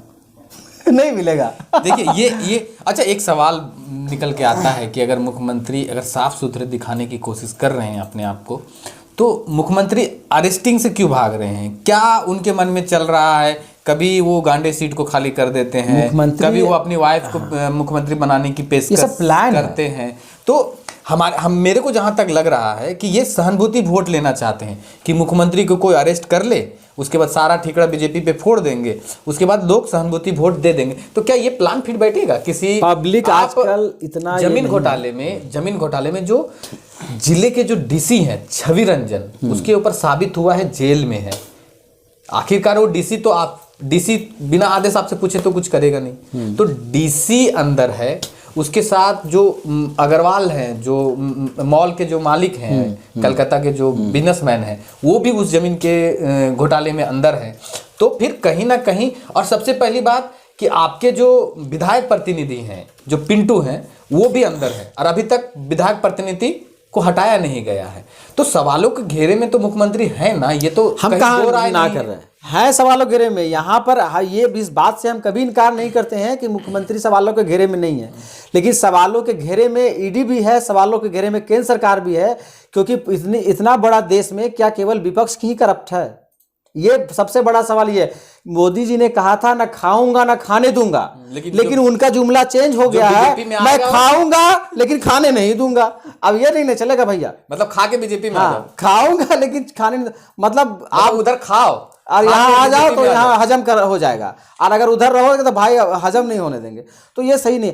अगर करप्शन है तो ईडी निष्पक्ष संस्था है, तो इसको इंडिपेंडेंट रूप से काम करनी चाहिए। मतलब जो इनका रवैया लगता है एकदम अटैक। कल देखिए, आज तेजस्वी यादव को का पूछताछ हुआ, उसके पहले लालू यादव का पूछताछ हुआ। ईडी आएंगे उस पे आएंगे हम। वहां पे भी बिहार का सरगर्मी भी पूरा गर्म है। एक और लास्ट सवाल ये था कि ऐसा लग रहा है आपको कि बीजेपी चाहती है कि झारखंड का जो परिस्थिति है इसको पूरा मतलब ध्वस्त कर दिया जाए और ऐसा माहौल बना दिया जाए कि लोकसभा का चुनाव और विधानसभा का चुनाव दोनों साथ में लपेट ले, और राम राज्य की तरह, मतलब जिस तरह से अभी जो 22 तारीख को जो किया गया उस राम राज्य को लेकर बीजेपी को ऐसा डर है क्या कि विधानसभा हम नहीं जीत पाएंगे फिर? तो ऐसा ना कि हम राम राज के साथ लोकसभा और विधानसभा दोनों साफ कर ले?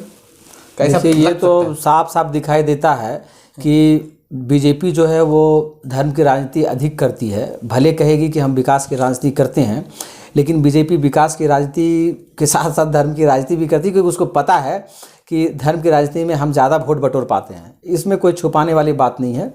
और रहा बात राम मंदिर का, तो राम मंदिर का क्रेडिट बीजेपी को क्यों नहीं जाएगा?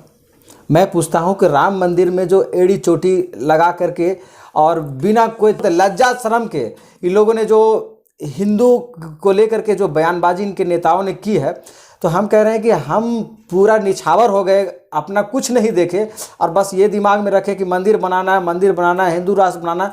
तो भाई मंदिर बना और हिंदू राष्ट्र बनाने की जब हम मांग करते हैं, खुलेआम करते हैं, तो खुलेआम हिंदुओं का वोट भी तो मिलेगा, तो क्रेडिट तो ऑटोमेटिक चला जाएगा। और जब किसी की तरफ क्रेडिट जा रहा है तो वो क्यों नहीं लेगा? सबसे पहली बात है, सत्ता में तो यहाँ देख ही रहे हैं कि कैसे लोग इधर से उधर हो जाते हैं। तो क्रेडिट बीजेपी लेती है। और रहा बात विधानसभा और लोकसभा चुनाव एक साथ कराने का, तो आपने बिल्कुल सही एज्यूम किया है कि धारा अभी बह रहा है एक तरह से, मतलब उसी नैया में। हाँ, तो इनको ऐसा लगता है कि चेंज हो सकता है, बीच में कुछ माहौल चेंज हो जाएगा, तो एक बार ही चुनाव करके लपेट मिले, जो ज़्यादा सीट आने की संभावना है। ऐसा तो कुछ ना कुछ तो रहा होगा, प्लान चल रहा है बीजेपी का, मतलब ऐसा मास्टर प्लान चल रहा है। अगर विधायकों को तोड़ ना पाए तो लोकसभा और विधानसभा चुनाव एक साथ करके निकल जाए। इसी तरह से इसी कारण से शायद मुख्यमंत्री हेमंत सोरेन को डैमेज करने की कोशिश की जा रही है। मतलब जहां जाएंगे वहां ईडी, मतलब बाथरूम में गए तो ईडी, बाथरूम से बाहर आए तो ईडी। सब देखिए, संवैधानिक संस्थाओं को इतना मिसयूज करना भी सही नहीं है, क्योंकि इंडिया जो है एक पूरा विश्व में सबसे बड़ा डेमोक्रेटिक कंट्री है और इसका पायदान डेमोक्रेटिक में घसकता जा रहा है, जो अच्छा नहीं है। ये आपके, हमारे और आम जनता के लिए अच्छा नहीं है। शरद पवार के भतीजे की, अजीत पवार की बात की थी आपने। महाराष्ट्र में ज़्यादातर लोग किसान लोग हैं, वहाँ पे सिंचाई घोटाला सबसे बड़ा हुआ है। जो शरद पवार के भतीजे हैं अजीत पवार, उनके ऊपर था।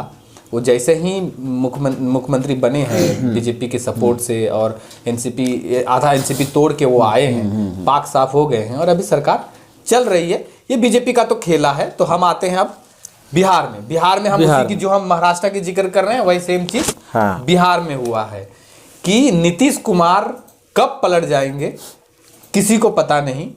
मतलब हम कुर्सी नहीं छोड़ेंगे। बहुत सारे मीडिया घराने ने तो ये चलाया कि भाई कुछ भी हो जाए हम कुर्सी नहीं छोड़ेंगे। बस सही है, कुर्सी नहीं छोड़ेंगे। क्या है ऐसा कुर्सी में, बिहार की कुर्सी में, वो समझ में नहीं आ रहा है। ना वो कभी भ्रष्टाचार के केस में अंदर गए हैं, ना उनके पास कोई लाल दाग लगा है। पाक साफ तो है, ऐसा तो मानना पड़ेगा कि नीतीश कुमार पाक साफ तो है, पर दिल से साफ नहीं है। क्या बोले कि मतलब पाक साफ है बाहर से, लेकिन दिल से साफ नहीं है। और उसमें एक चीज और हम जोड़ना चाहेंगे, ये वही नीतीश कुमार हैं जिन्हें महिलाओं को लेकर विधानसभा में बोला था कि रात को जो सुहाग राग होता है उसमें वो बाहर छोड़ दे। ये वाला सवाल को लेकर मुख्यमंत्री ने, जब कुछ राज्यों में जब विधानसभा का ये चल रहा था, चुनाव चल रहा था, राजस्थान से खड़े होकर मुख्यमंत्री ने ये प्रधानमंत्री ने ये कहा है कि जिस विधानसभा में आप खड़े हैं, नीतीश बाबू ने ये बात जो कहा है महिलाओं को, तो उसी समय प्रधानमंत्री ने चिल्ला कर लोगों को कहा था कि क्या ये मुख्यमंत्री आपका भला कर सकता है, आपकी इज्जत को बचा सकता है। और वही मुख्यमंत्री आज बीजेपी के साथ भाजपा में है। ये कैसे? ये जनता को समझना चाहिए कि लोग उन्हें बेवकूफ, उल्लू और क्या बोले, एक अवार्ड आता है समझे ना, उसको माइक पे नहीं बोल सकते, कैसे बनाया जाता है। अरे इसको तो जनता को, जो जनता झंडा लेकर के पार्टियों का घूमते रहता है ना, उन लोगों को समझना चाहिए कि हम आपको आज गाली दे रहे हैं, कल आपसे कोई फायदा हो हमारा साथ। अभी देखिए बिहार का जो समीकरण है उसमें जो इंटरनल सर्वे हुआ है उसमें ये पता चला है कि भाजपा को बहुमत में सीट नहीं आने वाली है। वो अपने दम पर सरकार वहाँ नहीं बना सकती थी, क्योंकि बैकवर्ड क्लास का जो वहाँ वोट बैंक से और जो समीकरण है वो बड़ा अलग ही टाइप का चलता है, समझे ना। तो उनको लगा कहीं ऐसा ना हो कि लालू यादव की तरफ एक वोटिंग रगड़ के पड़ जाए और कुछ ना कुछ आरजेडी इसको भी आ जाएगा नीतीश कुमार को, और फिर इन लोग सरकार बना लेंगे तो खींच लेते हैं। भाजपा के जो विधायक हैं, महिलाएं जो विधायक हैं, नाम शायद हम नहीं ले पा रहे हैं क्योंकि नाम हमें आइडिया नहीं, ये भी नहीं है। जो महिला विधायक हैं वो विधानसभा के बाहर रो रही थी जब ऐसा बयान नीतीश कुमार ने ये बयान किया था, उनको माफी मांगना पड़ा था। लेकिन क्या वही नीतीश कुमार चेंज हो गए? जो महिला रो रही, जो विधायक रो रही थी उनके बयान से, और प्रधानमंत्री भाषण देते हैं, उसके बाद जेपी नड्डा से मिलते हैं नीतीश कुमार, अमित शाह से मिलते हैं, अभी प्रधानमंत्री के साथ स्टेज साझा करेंगे, तो किस मुंह से करेंगे? वही तो बात है ना। यहाँ जो हम जिस जगह पे बैठे हजारीबाग लोकसभा में, यही जयंत सिन्हा जी नीतीश कुमार को थू किए थे, और आज फेसबुक पे लिखते हैं कि बिहार में डबल इंजन की सरकार। तो पहले लोगों को यह समझना होगा कि आपको किस तरह से बेवकूफ बनाया जाता है, सिर्फ और सिर्फ कुर्सी के लिए। हम इस कुर्सी की बात नहीं कर रहे हैं, हम मुख्यमंत्री की कुर्सी की बात कर रहे हैं कि नीतीश कुमार कब पलट जाएंगे किसी का भरोसा नहीं। नीतीश कुमार जो इस बार पलटे हैं, इसको दो प्रोस्पेक्टिव से हम देखते हैं। अगर उनका ये विधानसभा में दिया हुआ वो महिलाओं के ऊपर वो बयान, जो रात वाली बयान थी, अगर उसको थोड़ा देर के लिए साइड कर दिया जाए, वो तो एक हम कहेंगे इत्तेफाकन हो या उनके मुंह में पता नहीं जमराज बैठ गया था या फिर उनका दिमाग उस समय संतुलन में नहीं था। एक चीज नीतीश कुमार को मानना पड़ेगा कि जितना महिलाओं को पढ़ाने के लिए नीतीश कुमार ने किया है ना, शायद कोई किया होगा। उनका बोलने का जो सेंस था वो उन्होंने बड़ा देहाती लैंग्वेज में अपना जो लोकल लैंग्वेज के टाइप से बोला, वो खराब लगा। उसी को अगर आप स्टैंडर्ड लैंग्वेज में बोलेंगे तो शायद वो चीजें खराब नहीं लगेगा, लेकिन वो थोड़ा लो लैंग्वेज में बोले इसलिए वो खराब लगा, और इतना खराब लगा कि हम उस बयान को पूरा सुन नहीं सकते। लेकिन फिर प्रधानमंत्री को भी तो वो चीज समझना चाहिए ना। प्रधानमंत्री भी मंच पे होके बोलते हैं कि महिलाओं का आदर नहीं किए। आप 2 महीने पहले की बात है और तुरंत आप अपने अंदर आप अपनी इज्जत कैसे बचा पाएंगे? महिलाओं को ये तक कहा कि आप अपनी इज्जत बिहार में कैसे बचाएंगे? अगर ये मुख्यमंत्री रहेंगे तो आज वही मुख्यमंत्री बीजेपी में शामिल हो, अब इज्जत बच जाएगा महिलाओं का, अब बच जाएगा ना, क्योंकि जेपी नड्डा साहब, अमित शाह और प्रधानमंत्री जो आ गए हैं, अब इज्जत बच जाएगा। नीतीश कुमार दिल के बुरे नहीं है। नीतीश कुमार ने बिहार के लिए बहुत सारी चीजें की हैं। एजुकेशन में जो डेवलपमेंट हुआ है वो नीतीश कुमार के कारण हुआ है, हम ये डिनाई नहीं कर सकते। बहुत सारी चीजें की हैं। एक चीज और बताते हैं, इस बार जो पलटे वो उसके पीछे का तार्किक चीज़ मैं बताता हूँ। एक्चुअल में जिस तरीके से पिछली बार बीजेपी से वो भागे थे, बीजेपी के लोग उनकी सरकार को हिलाने डुलाने और तंग करने का प्रयास कर रहे थे, समझ गए ना, और इसीलिए उन्होंने आरजेडी के साथ आ गया था। और आपको बता दें कि उसमें 2 सबसे बड़ा बयान आया था, एक भाजपा की तरफ से कि अब किसी भी हालत में नीतीश कुमार के लिए जो है दरवाज़ा खुलेगा नहीं, बंद हो गया है बीजेपी का दरवाजा बंद। और इन्होंने बयान दिया था नीतीश कुमार ने, मर जाएंगे लेकिन बीजेपी में नहीं जाएंगे। ये इनको जबान है कि चमड़ा का जबान है, समझ नहीं आता है, छोड़िए उस पर नहीं जाएंगे तो ज़्यादा फिर कहीं गाली वाली ना दे दे, समझ गए, वो तो हटा दीजिए। अब मेन क्या है यहाँ समझिए, जब वो आए थे लालू यादव की पार्टी के साथ, तो उस समय दिमाग में पूरा ये प्लान बैठा लिए थे कि अब गठबंधन को सही तरीके से विपक्ष को ले लेना है और एकदम अच्छे से फाइट करना है बीजेपी के साथ। उनका एकदम मूड था। और आप देखेंगे कि 2 महीने तक वो अच्छा खासा चहलकदमी की, हलचल हुआ, सब जगह मुख्यमंत्रियों से मिले, सारे पार्टियों से मिले, विपक्षी नेता से मिले, एक गठबंधन तैयार किया, ठीक है ना। और अचानक से ये क्या हुआ, इसके पीछे हम आपको कारण बताते हैं। विपक्ष जो है वो ठीक कहती है बीजेपी कि इन लोग कभी एक नहीं हो सकता। ममता बनर्जी ने अचानक से जो है प्रधानमंत्री पद के दावेदार के लिए खड़गे जी का नाम आगे कर दिया, उसको समर्थन कर दिए केजरीवाल जी। हम कह रहे हैं कि विपक्ष को एक करने में कोई योगदान किसी का नहीं है। ये आदमी दिन रात करके मिल रहा है, जुड़ रहा है, सबको समझा रहा है, इकट्ठा करने की कोशिश कर रहा है, और पता चल रहा है कि बिना इनका बैठक के, बिना सहमति के, बिना कोई वार्तालाप के आप अचानक से किसी को बोलते हैं। अगर हम लोग यहाँ 10 लोग हैं और ये विचार कर रहे हैं कि अगला जो काम करना है वो एक साथ करना है, अब पता चलेगा कि हम किसी को नॉमिनेट कर दिए अध्यक्ष सचिव बिना विचार के, तो कोई तो नाराज होगा ना भाई। लेकिन नीतीश कुमार तो बोल रहे थे कि हम प्रधानमंत्री के रेस में नहीं है, हमको नहीं बनना है प्रधानमंत्री। हम कह रहे हैं प्रधानमंत्री के रेस में नहीं है, लेकिन आप इतना भी हमको नहीं समझेंगे कि विचार विमर्श करके ये सार्वजनिक रूप से किया जाए।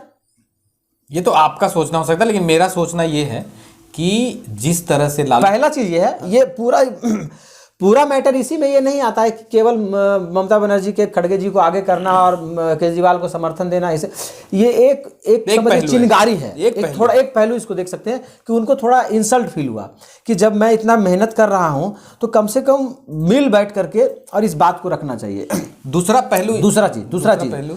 पहलू ये था कि जब ये आए लालू यादव के साथ, तो इनके अपने ही पार्टी में काफी सारे ऐसे हैं जो विरोध हो रहा था कि आप, हाँ, ललन सिंह को तो छोड़कर जाने का कुछ उसका अलग ही कारण है। वो लालू यादव से काफ़ी करीबी रहे थे और इनको डर लगने लगा था नीतीश जी को कि वो हमारी पार्टी को तोड़ सकते हैं, तो जानबूझ करके उनको अध्यक्ष पद से हटाया गया। लेकिन मेन क्या है कि इनके अपने पार्टी में ही कानाफूसी हो रहा था कि बीजेपी आपने छोड़ दिया, अभी मोदी का लहर चल रहा है, राम मंदिर इधर बन गया है और सारा कुछ माहौल गर्म है, युवा है। राम मंदिर को भी देखते हुए ऐसा तो नहीं लगा नीतीश की हुआ उनको दिमाग में ये लगा कि आने वाला चुनाव में जो है वो गड़बड़ हो सकता है, कहीं मोदी के लहर में वोट पड़ गया तो हम खत्म हो जाएंगे और फिर वही कुर्सी पता चलेगा कि ये तो पहले ही आउट हो चुके थे प्रधानमंत्री की रेस से, क्योंकि जब इनके गठबंधन के लोग ही जब इनको आगे नाम नहीं किए तो उम्मीद का किरण ही खत्म हो गया। अब ये सोचे कि वहां से भी जाएंगे, यहाँ जो बचा है यहाँ से भी चले जाएंगे, तो फिर बचेंगे कहाँ? तो भैया जहां सम्मान अपना बचा हुआ उसको तो बचा के रखने। तीसरा पहलू इसमें देखिए, अपना सम्मान बचाने में पहले तो ये था अपने पार्टी के अंदर अंतर्विरोध शुरू हो रहा था लालू यादव के साथ आने से, और एक चीज़ क्या हो रहा था, तेजस्वी बड़ी तेजी से आगे बढ़ रहे थे, उनकी लोकप्रियता बड़ी तेजी से आगे बढ़ रही थी। डिप्टी सीएम तो थे लेकिन गजब गजब के फैसले कर रहे थे, धड़ाधड़ संविदा कर्मियों को बोलकर हेमंत सोरेन मुकर गए, यहाँ अभी तक उनको स्थायी नहीं किए और डिप्टी सीएम ने फाइल आगे बढ़ा करके कंप्लीट कर दिया, मतलब मिसाल वाला काम किया। तो कुछ काम कर नियुक्तियां बांट रहे थे दे दनादन, ठीक है, तो उनकी लोकप्रियता भी बढ़ रही थी। अब क्या हुआ, वहाँ एक अंदर खाने ये भी आ रहा था कि मुख्यमंत्री की रेस में उनको आगे किया जा रहा है। अगर अगली बार चुनाव होता लालू यादव की पार्टी के साथ मिल करके राष्ट्रीय जनता आरजेडी और जेडीयू में, और अगर लालू यादव की पार्टी का ज़्यादा कुर्सी आ जाता, ज़्यादा सीटें आ जाती, तो आप यकीन मानिए कि मुख्यमंत्री पद के लिए तेजस्वी को आगे कर दिया जाता और उनको पीछे होना पड़ता। तो इनको लगा कि अभी से ही मेरा चारों तरफ से नैया खराब हो रहा है, तो कैलकुलेटिव तरीके से ये पूरा कैलकुलेशन कर लिए। इनको लगा कि जहाँ सम्मान बचा है वहीं बचा लो, क्योंकि लालू के साथ रह करके और बड़ा मुश्किल हो जाएगा आगे चलना। तो इसीलिए फिर इन्होंने सारा चीज़ों को देखते हुए भाजपा में चल गए। लेकिन यहाँ एक चीज़ है मेरी जी, आप जिस तरीके से बार बार इधर उधर हो रहे हैं, लोग तो ये समझते हैं ना कि आप कुर्सी के लिए हो रहे हैं, तो अपना इज्जत भी, अपना जबान भी, अपना जो है वो भी कोई मायने रखता है यार। ये मतलब राजनीति में तो इतना घटियापना आ गया है, अब बड़े लेवल पर आ गया है। प्रधानमंत्री, गृह मंत्री और पार्टी के अध्यक्ष लोगों का जो बयान है वो मायने नहीं रख रहा है। अब आप सोच लीजिए कि जो कहता है चेंज होता है, जनता उनके बातों पर कितना भरोसा करेगी? नहीं, मेन चीज ये है ना, मेन चीज ये है बिहार की राजनीति को समझना होगा। बिहार में लालू परिवार के ऊपर, लालू परिवार कभी भी बीजेपी के साथ आज तक नहीं गया है, तो लालू परिवार कभी नहीं चाहेगा कि हम बीजेपी में जाएंगे नहीं वो लोग, और वो लोग अलग किस्म के लोग ही नहीं जाए। तो वहां पे ये हुआ कि लालू परिवार के पूरे परिवार पे ईडी ने जिस तरह से धावा बोला, तो नीतीश कुमार सोचे कि अगर पूरा लालू परिवार ही भ्रष्ट है और जिसको हम सपोर्ट लेके चल रहे हैं, तो आज नहीं तो कल तो फिर किरकिरी होगा। जिस तरह से अभी हेमंत सोरेन के साथ किरकिरी हो रहा है, क्योंकि तेजस्वी यादव को भी समन किया गया था आज 30 तारीख को समन किया गया था, उससे पहले 29 तारीख को गठबंधन टूट जाता है, मुख्यमंत्री नहीं रहते हैं। आपका कहने का मतलब ये है कि भ्रष्टाचारी लोगों के साथ रहने के बाद किरकिरी हो सकती है। लेकिन यहाँ सवाल ऐसा बनता है कि जब अगर नीतीश कुमार पाक साफ है, पहले से पाक साफ है और अभी भी है, अगर नीतीश कुमार पाक साफ हैं और उप मुख्यमंत्री को ईडी समन के लिए पहले भी बुला चुकी थी और इस टाइम पे तो अरेस्टिंग की बात चल रही थी, और आज तो अरेस्ट नहीं हुए, लेकिन संभावना है कि लालू यादव अरेस्ट हो जाए, मीसा भारती अरेस्ट हो जाए और तेजस्वी यादव अरेस्ट हो जाए। तो क्या इसको डर दिखाकर या फिर इसको बोलकर कि नीतीश कुमार जी आप साफ सुथरे हैं, आप इस चक्कर में मत पड़िए, आप इसको छोड़िए, अगर इनके साथ हाथ में सत्ता रहा तो वही हाल हो जाएगा जो अभी हेमंत सोरेन का हुआ, पुलिस दौड़ जाएगी, तो फिर वहां पे जो केंद्र की जो ईडी है उसकी वहां पे फिर चलेगी नहीं, जिस तरह से अभी हेमंत सोरेन में चल नहीं रहा है। तो ये कारण हो सकता है कि नीतीश कुमार को अपने साइड लाने के लिए कि जो भी हुआ वो भूल जाइए, आप इधर आइए और हम उन लोग को उधर लेते हैं। तो और वही चल रहा है। जैसे ही सत्ता परिवर्तन हुआ, मीसा भारती, लालू यादव, तेजस्वी यादव, राबड़ी देवी, सबको ईडी घसीट वहां लेना चालू कर दिए। तो एक वजह ये भी हो सकता है, ये वजह हो सकता है। लेकिन आप जो कह रहे हैं कि जैसे उधर करप्शन का चार्ज उन लोगों पे था, लालू के पूरे परिवार पे, तो हम पूछते हैं अमित जी कि भाजपा जो है, भाजपा के नेताओं पर भी बहुत करप्शन का चार्ज है। बहुत सारे ऐसे लीडर्स हैं जो मर्डर और रेप तक के करप्शन चार्ज उनके ऊपर चार्जेस लगे हुए हैं। भाजपा पाक साहब कोई नहीं है। 80% उसके लोकसभा के जो सांसद हैं उनके ऊपर कुछ ना कुछ चार्ज है। अब वो आप कह रहे हैं कि एक तरफ से हाथ धो करके इधर आ गए। हाँ, ये चीज़ हो सकता है कि उनके ऊपर कार्रवाई को डिस्टर्ब करते अगर उनके साथ रहते तो, और मेन फोकस था कि उनको अंदर करना। दूसरी बात ये है ना कि देखिए, जब कोई चाह लेता है कि किसी को फंसाना है ज़बरदस्ती, तो कितनों पाक साफ रहेंगे ना, नीतीश कुमार को भी डाल देता है इन लोग। उनके कार्यकाल में कुछ तो गड़बड़ी हुआ होगा। लेकिन नीतीश कुमार को कुछ बड़ा गेम प्लान दिया गया है कि आप आइए, केंद्र की बिहार की राजनीति को आप छोड़ दीजिए, कुछ नहीं होने वाला है। या फिर लोकसभा को देखते हुए उनको बड़ा अवसर दिया गया हो। कुछ अवसर नहीं मिलेगा। भाजपा ऐसी पार्टी है जो 2-3 लोगों से ऑपरेट होती है। इसको लोग माने या ना माने, या उनके कैडर को बुरा लगे, हमको फर्क नहीं पड़ता है, लेकिन 2-3 लोगों 4 लोगों के से ही ऑपरेट होती है। ये आपको मैं बताता हूँ, प्रमाण के साथ उदाहरण देकर बताता हूँ। सीटिंग मुख्यमंत्री को ये लोग साइड कर देता है। आपने देखा ना राजस्थान में, ये मध्य प्रदेश में, सब जगह पे वही होता है। राजस्थान, छत्तीसगढ़ और मध्य प्रदेश, सीटिंग मुख्यमंत्री को ये लोग साइड कर देता है और बैठा देता है। महाराष्ट्र का भी वही कहानी था, देवेंद्र फडणवीस। मतलब आप सोच लीजिए, उप मुख्यमंत्री हैं, लेकिन मुख्यमंत्री थे ना वो। यार तुम मतलब मालिक रहोगे और बाद में तुमको स्टाफ बना देंगे, ये कोई बात हुआ? मुख्यमंत्री को उप मुख्यमंत्री बनाया जाता है कि उप मुख्यमंत्री को मुख्यमंत्री बनाया जाता है?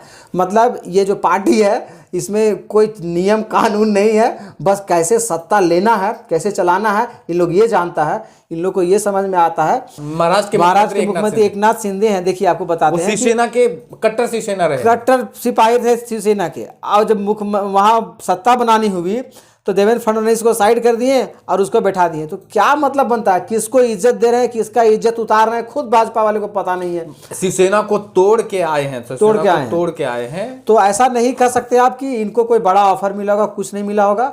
और खास करके नीतीश कुमार जैसे लोग जो है वो ऑफर नहीं, ये अपना अवसर देखते हैं कि हाँ, कहाँ कैसे रखना है। जैसे कहा गया ना कि बिहार में मौसम वैज्ञानिक बोला जाता था रामविलास पासवान को, अब लगता है उनसे भी बड़े मौसम वैज्ञानिक नीतीश कुमार हो जाएंगे, क्योंकि मौसम का जो मिजाज है बड़ी जल्दी सूंघ लेते हैं, अब पलटी रातों रात मार लेते हैं। रामविलास पासवान के जो बेटे हैं अभी वहाँ पे बिहार में, उन्होंने भी एक बयान दिया है कि हम नीतीश कुमार के जो विचारों हैं उससे हम प्रभावित होकर, अब पहले वही गाली देते थे चिराग पासवान। हाँ, चिराग पासवान। पहले वही चिराग पासवान नीतीश कुमार को खरी खोटी सुनाते थे कि कैसे करेंगे, पलटू राम हो गए, ये वो अनाप शनाप करते रहते थे। लेकिन आज वही नीतीश कुमार पाक साफ हो गए, वही चिराग पासवान समर्थन देकर सरकार। कुल मिला जुला करके ये है कि राजनीतिक में अपनी सत्ता को हथियाने के लिए किसी भी हद तक पॉलिटिशियन जा सकते हैं, और इसीलिए जनता को भी अब पॉलिटिशियन को सबक सिखाने के लिए किसी भी हद तक जाना पड़ेगा। किसी भी हद तक कहने का सेंस है कि वो ऐसा वोटिंग करे कि उनकी जमानत जब्त हो जाए, उनको शीशे में मुंह देखने लायक ना छोड़े, ऐसा जमानत जब्त करे। क्योंकि जो आप लोगों को बेवकूफ़ बनाते हैं कि हम आपके लिए ये करेंगे, हम आपके लिए वो करेंगे, हम उसका साथ नहीं देंगे, वो बदमाशी किया। अरे प्रधानमंत्री ऐसा आदमी जो खुली मंच पर कह रहा है कि महिलाओं को बेआबरू करने वाला, भाषण देने वाला नीतीश कुमार जैसा मुख्यमंत्री, वो क्या महिलाओं की इज्जत बचाएंगे, और आज उनको अपने साथ ले लिए। क्या है यार, है शीर्ष लेवल के, टॉप लेवल के आदमियों का जो जवान का मतलब कीमत नहीं है, तो हमारा आप क्या है। आने वाला लोकसभा दिलचस्प होने वाला है। शायद ऐसा हो सकता है कि जो झारखंड के मुख्यमंत्री हैं हेमंत सोरेन, वो भी बीजेपी में जा सकते हैं। कोई संदेह नहीं, कोई असमंजस नहीं है कि कब कहां पे किस और राजनीतिक करवट बैठेगा, कुछ कहा नहीं जा सकता है। क्योंकि महाराष्ट्र में ऐसा हो चुका है कि शिवसेना को तोड़कर बीजेपी ने वहां सरकार बनाई है, तो यहाँ पे भी जेएमएम को टूटने में टाइम नहीं लगेगा। जेएमएम को तोड़ा जा सकता है। बीजेपी एक बार जो है वो बीजेपी के साथ मिल करके हेमंत सोरेन एक बार सरकार में रह भी चुके हैं, तो ये संभावना अधिक लोगों को लगता है। लेकिन इस पर मैं एक लेकिन ये लगा रहा हूँ, आज जिस तरीके से जेएमएम के प्रवक्ता जो है सुप्रियो भट्टाचार्य, उन्होंने कहा है कि हेमंता विश्वकर्मा और नीतीश कुमार और अजित पवार जिस तरीके से हैं उस तरीके से हमारे मुख्यमंत्री हेमंत सोरेन नहीं है। उन लोग जिस तरीके से बीजेपी के साथ अपनी कारगुजारी को छिपाने के लिए घुस गए, वैसे मुख्यमंत्री नहीं करेंगे। तो इनके बयान से एक लगता है कि अभी इतने जल्दी जो है वो घुटने पर आने वाले नहीं हैं हेमंत सोरेन। और एक बात तो हम कहेंगे कि जिस तरीके से और जिस दिलेरी से लड़ रहे हैं मुख्यमंत्री हेमंत सोरेन झारखंड में, और ईडी वालों को जो नाक में दम कर रखा है, चाहे करप्शन में हो, चाहे वो लोग करप्शन वालों को पकड़ रहे हो, अगर ये सभी बातों को थोड़ा सा किनारे रख करके ये देखा जाए कि जिस दिलेरी से ये संस्थाओं के साथ लड़ रहे हैं, जो बयान देते हैं, मतलब लगता है कि हाँ बस टक्कर ले रहे हैं जबरदस्त। लेकिन हेमंत सोरेन अगर बीजेपी में अगर जाना भी चाहते होंगे तो उनके कांटा का रोड़ा बनेंगे बाबूलाल मरांडी। बाबूलाल मरांडी कभी नहीं चाहेंगे कि हेमंत सोरेन बीजेपी में आए, क्योंकि अगर हेमंत सोरेन बीजेपी में आते हैं तो बाबूलाल मरांडी अपनी पार्टी का विलय करके, अपनी पार्टी का सब कुछ दांव पे लगा के वो बीजेपी में आए हैं। तो बाबूलाल मरांडी कभी नहीं चाहेंगे कि हेमंत सोरेन बीजेपी में आए और उनका खतरा बने। क्या गलत बोल रहे हैं या फिर? बाबूलाल मरांडी के चाहने से कुछ नहीं होने वाला है। मरांडी जी चाहेंगे, वो तो अब जब सरकार में थे उसमें चाहे थे कि हम 1932 का खतियान ला दें एक बार दिल्ली से, लेकिन पहल उनकी पहल थी, तो जोर से एक बार वहाँ से हाँका गया तो सरकार गिर गई, इनका पार्टी भी बन गया और पार्टी खत्म भी हो गया। तो आपको तो हम बताएं कि भाजपा जो है 2-3 लोगों से ऑपरेट होने वाली पार्टी है। इसके कैडर भले ही मजबूत हैं, इसके पंचायत स्तर तक जो कैडर हैं वो काफ़ी ठोस तरीके से खड़े रहते हैं, लेकिन ये ऑपरेट जो होता है वो कुछ गिने चुने लोगों से होता है। आप कहेंगे बाबूलाल मरांडी गुस्से में आ जाएंगे या वो नाराज़ हो जाएंगे, तो ऐसे नेताओं से नाराज़ होने और गुस्से में आने से भाजपा को कोई फर्क नहीं पड़ता है। अगर झारखंड में भाजपा की सरकार बनती है हेमंत सोरेन के जाने से, तो किसी कीमत पर भाजपा बाबूलाल मरांडी का तरजीह मतलब नहीं देगा, और किसी तरीके से बाबूलाल मरांडी का कोई अफसोस नहीं रखेगा कि वो क्या मानेंगे नहीं मानेंगे। तो रघुवर दास को उड़ीसा का राज्यपाल बना के उनकी राजनीतिक कैरियर को ख़त्म कर दिया गया, तो ऐसा नहीं लगता आपको कि सरयू राय को भी बीजेपी में लाने के लिए ऐसा किया गया? क्योंकि सरयू राय, रघुवर दास और बाबूलाल मरांडी, ये जो 3 लोग हैं, ये तीनों लोगों को कभी आपस में बनी नहीं है। सरयू राय और बाबूलाल मरांडी का एक तरफ से बन सकता था, लेकिन रघुवर दास का दोनों से नहीं बनता था। रघुवर दास का ना सरयू राय से बना था, ना रघुवर दास का बाबूलाल मरांडी से बना था। तो यही वजह था कि रघुवर दास को यहाँ से हटाकर उड़ीसा का राज्यपाल रघुवर दास को पूरा कैरियर उनकी खत्म कर दी गई राजनीति की, और फिर इन दोनों को इनको 2 पहलू से देख सकते हैं आप। अगर आप एक पहलू ये देख सकते हैं कि उनका कैरियर पॉलिटिक्स का खत्म कर दिया गया, आप दूसरा पहलू ये भी देख सकते हैं कि वो विलुप्त होते हुए में भी उनको एक सम्मान दिया गया भाजपा की ओर से। ये भी कह सकते हैं, क्योंकि जिस तरीके से 5 साल उन्होंने झारखंड को चलाया और जितनी लाठी डंडे और जितना उन्होंने लाठी चार्ज कराया है लोगों पर, समझे ना। जॉब भी काफ़ी निकला था उनके टाइम पे, लेकिन बाहरी आदमी बहुत घुस गए थे और काफ़ी लाठी चार्ज होता था उनके समय में। हेमंत सोरेन के टाइम में भी होता है। यानी 5 साल जो वो उन्होंने सरकार चलाई थी वो काफ़ी मतलब क्या बोलेंगे, रंगबाज सरकार था, मतलब सुनता नहीं था किसी का। अभी आप एक उदाहरण आपको हम देते हैं, जयराम महतो जो हैं, जो JBKSS पार्टी बनी, ठीक है, ये पिछले 2 साल से उग्र आंदोलन कर रहे हैं। आप एक भी ऐसा आंदोलन बता दिए जो रघुवर दास के टाइम पे हुआ था। आप इस बात को आप नोट कर लीजिए कि रघुवर दास उस लायक नहीं छोड़ा था कि लोग इतना बड़ा आंदोलन खड़ा कर सके। कम से कम हेमंत सोरेन के राज में इतना बड़ा आंदोलन चल रहा है और दिन रात कोसने वाले, गाली देने वाले जयराम महतो भी खुलेआम घूम रहे हैं और अपनी पार्टी तक बनाए हैं और विरोध करने का एक प्लेटफॉर्म मिला है, यानी लोकतंत्र बचा हुआ है। आप ये समझ सकते हैं। इसमें मैं क्रेडिट देना चाहूँगा हेमंत सोरेन को कि रघुवर दास के टाइम में जिस तरीके से आंदोलन को दबाया जाता था, इनके टाइम पे भी लाठीचार्ज होता है, सब कुछ होता है, नहीं होना चाहिए, लेकिन उनके हिसाब से इनके टाइम में लोगों ने काफ़ी खुल करके अपनी बात रखा, प्रोटेस्ट किया, सब कुछ किया। लेकिन उस समय तो आज प्रोटेस्ट करने निकलते, कल ठोक ठाक के अंदर, कहानी खत्म, परसों अब निकलने लायक नहीं रहते। इसमें 2 पहलू है। इसमें 2 पहलू क्या है, हम आपको थोड़ा सा विस्तार में बताते हैं। पहला, जेएमएम सोचती है कि जयराम महतो आजसू का खेल बिगाड़ेगा। जेएमएम का सोचना है, जेएमएम का सोचना है कि जयराम महतो आजसू का खेल बिगाड़ेंगे, हमारा कुछ नहीं बिगाड़ेंगे। कुर्मी का वोट, कुर्मी का नेता बन के वो उभर रहे हैं और वो आजसू का खेल बिगाड़ेंगे। जहाँ तक लोग समझे या नहीं समझे पता। अब बीजेपी ये प्लान करके सोच रही है, शायद जहाँ तक सुनने में आ रहा है, जो मीडिया में खबरें चल रही है, बीजेपी एक नया आजसू तैयार कर रही है कि अगर सुदेश महतो कहीं डिंग डोंग या फिर कहीं फिसलते हैं, इधर उधर चलते हैं, तो हम जयराम महतो को खड़ा कर रहे हैं। ये जेएमएम वालों का कहना है कि बीजेपी उसको खड़ा कर रही है। शायद आजसू कभी अगर इसके साथ धोखा दे दे या फिर आजसू का वजूद खत्म हो जाए तो जयराम, अब आपको हम बताते हैं, जयराम महतो एक खड़ा है, जयराम महतो को सुदेश महतो का बात साइड बिठा दिया जाए। अब उन लोग का बात साइड रखे, हम जो बता रहे हैं वो सुनिए। जयराम महतो जिस विचारधारा से हैं और जयराम महतो जिस तरीके से पढ़े लिखे और एजुकेटेड व्यक्ति हैं, मैं आपको बता दे रहा हूँ कि उनका अलायंस जेएमएम के साथ हो सकता है, कांग्रेस के साथ हो सकता है, भाजपा के साथ बहुत मुश्किल है। मैं बता रहा हूँ आपको, ठीक है ना। आप देख लीजिएगा आने वाले टाइम में अगर ज़रूरत पड़ा तो जेएमएम कांग्रेस के साथ इनका गठबंधन भले हो जाए, भाजपा के साथ मुश्किल, लेकिन राजनीति में कुछ भी हो सकता है, इसको नहीं कह सकते, लेकिन संभावनाओं का खेल है राजनीति। लेकिन जहाँ तक हमको लगता है, दूसरी चीज़ कि देखिए 1932 का जो खतियान है, क्या कांग्रेस लड़ रही है? नहीं। स्थानीय नीति, जो नियोजन नीति जो 32 के खतियान के आधार पर करना है, न ये मांग कांग्रेस का है, न ये मांग बीजेपी का है, ये मांग स्टूडेंट लोग का है, JBKSS का है और जेएमएम का है। अब ये 2 मांगों में जो फिट बैठेगा वही तो सटेगा, मेल उन्हीं का होगा। 1932 का जो मांग आज पुरजोर खूब पकड़ा है, जयराम महतो के कारण, इस बात से इनकार नहीं किया सकता है, लेकिन ये शुरुआत जो किया हुआ है वो कहीं ना कहीं जेएमएम की तरफ से शुरुआत किया हुआ है। इसकी लड़ाई आप 100% श्योर हैं कि जेएमएम और जयराम महतो का समीकरण बैठ जाएगा, बैठ जाएगा अगर सत्ता के समीकरण में कोई गड़बड़ी। यही तो कारण नहीं है कि जयराम महतो मुख्यमंत्री को कोसने से बचते हैं। मुख्यमंत्री कोसने से बचे नहीं है, मुख्यमंत्री को काफ़ी कोसते हैं। कल ही का वीडियो उनको देख लीजिए, पेपर लीक हुआ तो उन्होंने कहा कि मुख्यमंत्री की साली साहिबा की सहेली को लगता है क्वेश्चन नहीं मिला होगा, सीट सेटिंग नहीं हुआ होगा, इसीलिए पेपर लीक हो गया। तो कोसने में कमी वो नहीं करते हैं, लेकिन हम बात कर रहे हैं जो डिमांड्स है उसका।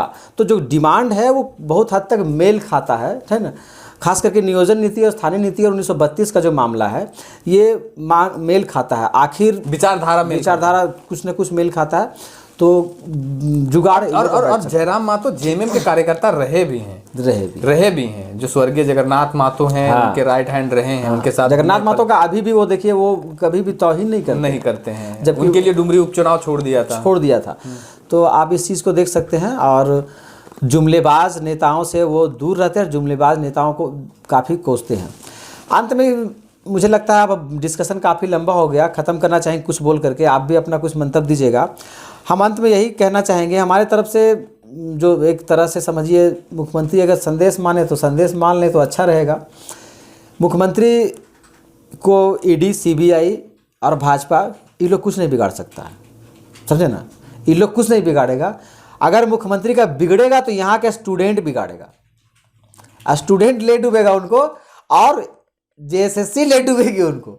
इस तरह से अगर एग्जाम कंडक्ट होता रहा, इस तरह से पेपर लीक होता रहा और इस तरह से छात्र सड़कों पे आते रहे तो निश्चित तौर पर नैया इनकी डूब जाएगी। ईडी सीबीआई तो जेल लगेगा, और उनका अगर क्रेडिट बना रहेगा तो उसकी पत्नी भी जीत जाएगी, मुख्यमंत्री बन जाएगी, उसका भाई भी बन जाएगा, भतीजा भी बन जाएगा। स्टूडेंट अगर एक बार खराब लेकिन अपना क्रेडिट खा लिए तो स्टूडेंट अगर एक बार खराब हो गया, युवा खराब हो गया, तो फिर आप कहीं के नहीं बचेंगे।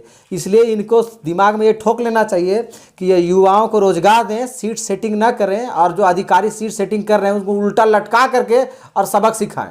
क्योंकि छात्रों का जो उम्र गुजर रहा है ना, वो आग बबूला हो रहे हैं, आग खून खौल रहा है। राजनीति में तब्दील हो जाएंगे, राजनीति करियर में, राजनीति में आएंगे, अपनी करियर बनाएंगे, फिर नुकसान जेएमएम को ज्यादा होगा, बीजेपी और कांग्रेस को तो कम। युवा ब्लड से लोहा नहीं लेना चाहिए किसी को भी, क्योंकि काफ़ी गर्म खून होता है और आप उनको बार बार छेड़ेंगे, बार बार छेड़ेंगे। आप समझ रहे हैं, मतलब स्थिति 8 साल बाद कोई एग्जाम कंडक्ट हो रहा है और मतलब पेपर लीक हो गया, कहानी खत्म हो गया, मतलब क्या करेगा? सवाल तो है सरकार पे। युवा या तो अपना सर पटक के फोड़ लेगा या तो आपका सर पटक देगा कपार, क्या करेगा? मतलब कहीं का नहीं है वो। सवाल तो मुख्यमंत्री से भी पूछा जाएगा कि जिस जेएसएससी की आप ढिंडोरा पीटते हैं कि हमारा जो नौकरी देने का प्लान था वो पूरा चौपट हम पूछते हैं, ये जो पेपर लीक हुआ ना, जो 10 साल का सजा और 1 करोड़ का है ना, सबसे पहले जेएसएससी के अध्यक्ष को घसीट करके इनको पहुंचाना सही जगह पे। क्या कर रहे हैं आप? पेपर लीक हो जाएगा, मजाक है क्या? तो कैसे होगा? सवाल तो आपके प्रशासनिक सेवाओं पर भी लगता है कि सवाल कैसे नहीं लगेगा? उठेगा ही। सारा चीज व्यवस्था है। आप मतलब कानून खाली कानून बना दिए और आप टारगेट करेंगे छात्रों पर, छोटे मोटे माफियाओं पर। उसमें एक क्लॉज था कि जो भी सोशल मीडिया पे अगर भ्रामक फैलाया जाएगा कि बताइए, गलत तरीके से फैलाया मतलब हम और आप अगर बोल रहे हैं सोशल तो मीडिया पता चलेगा हम लोग को भी घुसा दिया। सोशल मीडिया पे ही ये चला कि पेपर लीक हुआ और दूसरे दिन अपरिहार्य कारणों से ये मतलब सही से बता भी नहीं सकता है। अपरिहार्य कारणों से लग रहा है कि जैसे उनके बाबूजी का सारा चीज है, अपरिहार्य कारणों से इनको खत्म किया जाता है। मुझे बड़ी दुख होता है अमित जी, छात्रों का जो मेहनत है ना, हम देखते हैं और मैं देखता हूँ कि लोग पढ़ते हैं, फॉर्म भरते हैं, मतलब बड़ा दुख होता है। हमको तो लगता है सरकार और एजेंसी ये समझ लिया है कि छात्रों से फॉर्म भरवाओ, परीक्षा का सारा खर्चा वही लोग से निकलवा लो, और भाई सीट तो अपना बाप का है और नौकरी तो हम अपने लोगों को करवाएंगे ना।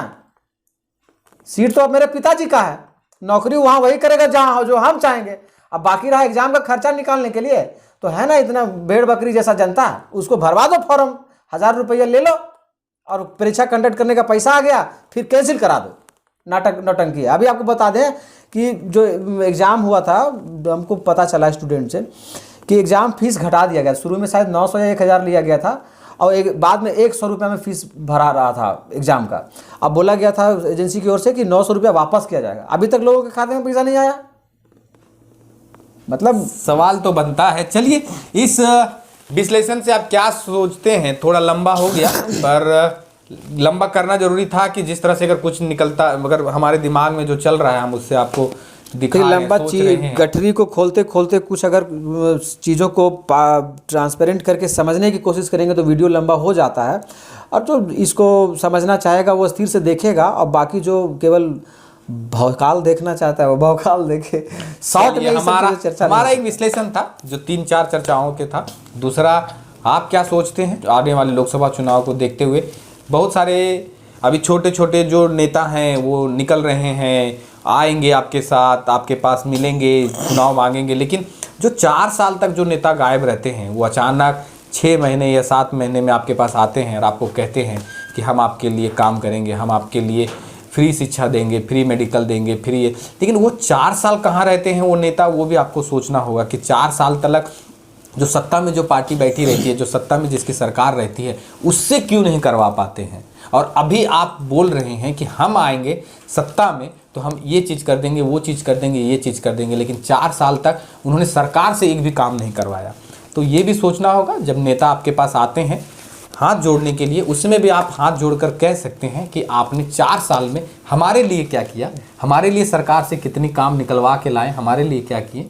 बड़का गाँव अभी तो आप देख रहे हैं विस्थापन की मार झेल रहा है, रंजन जी भी देख रहे हैं यहाँ पे कि किस तरह से विस्थापन का मार बड़का गाँव झेल रहा है।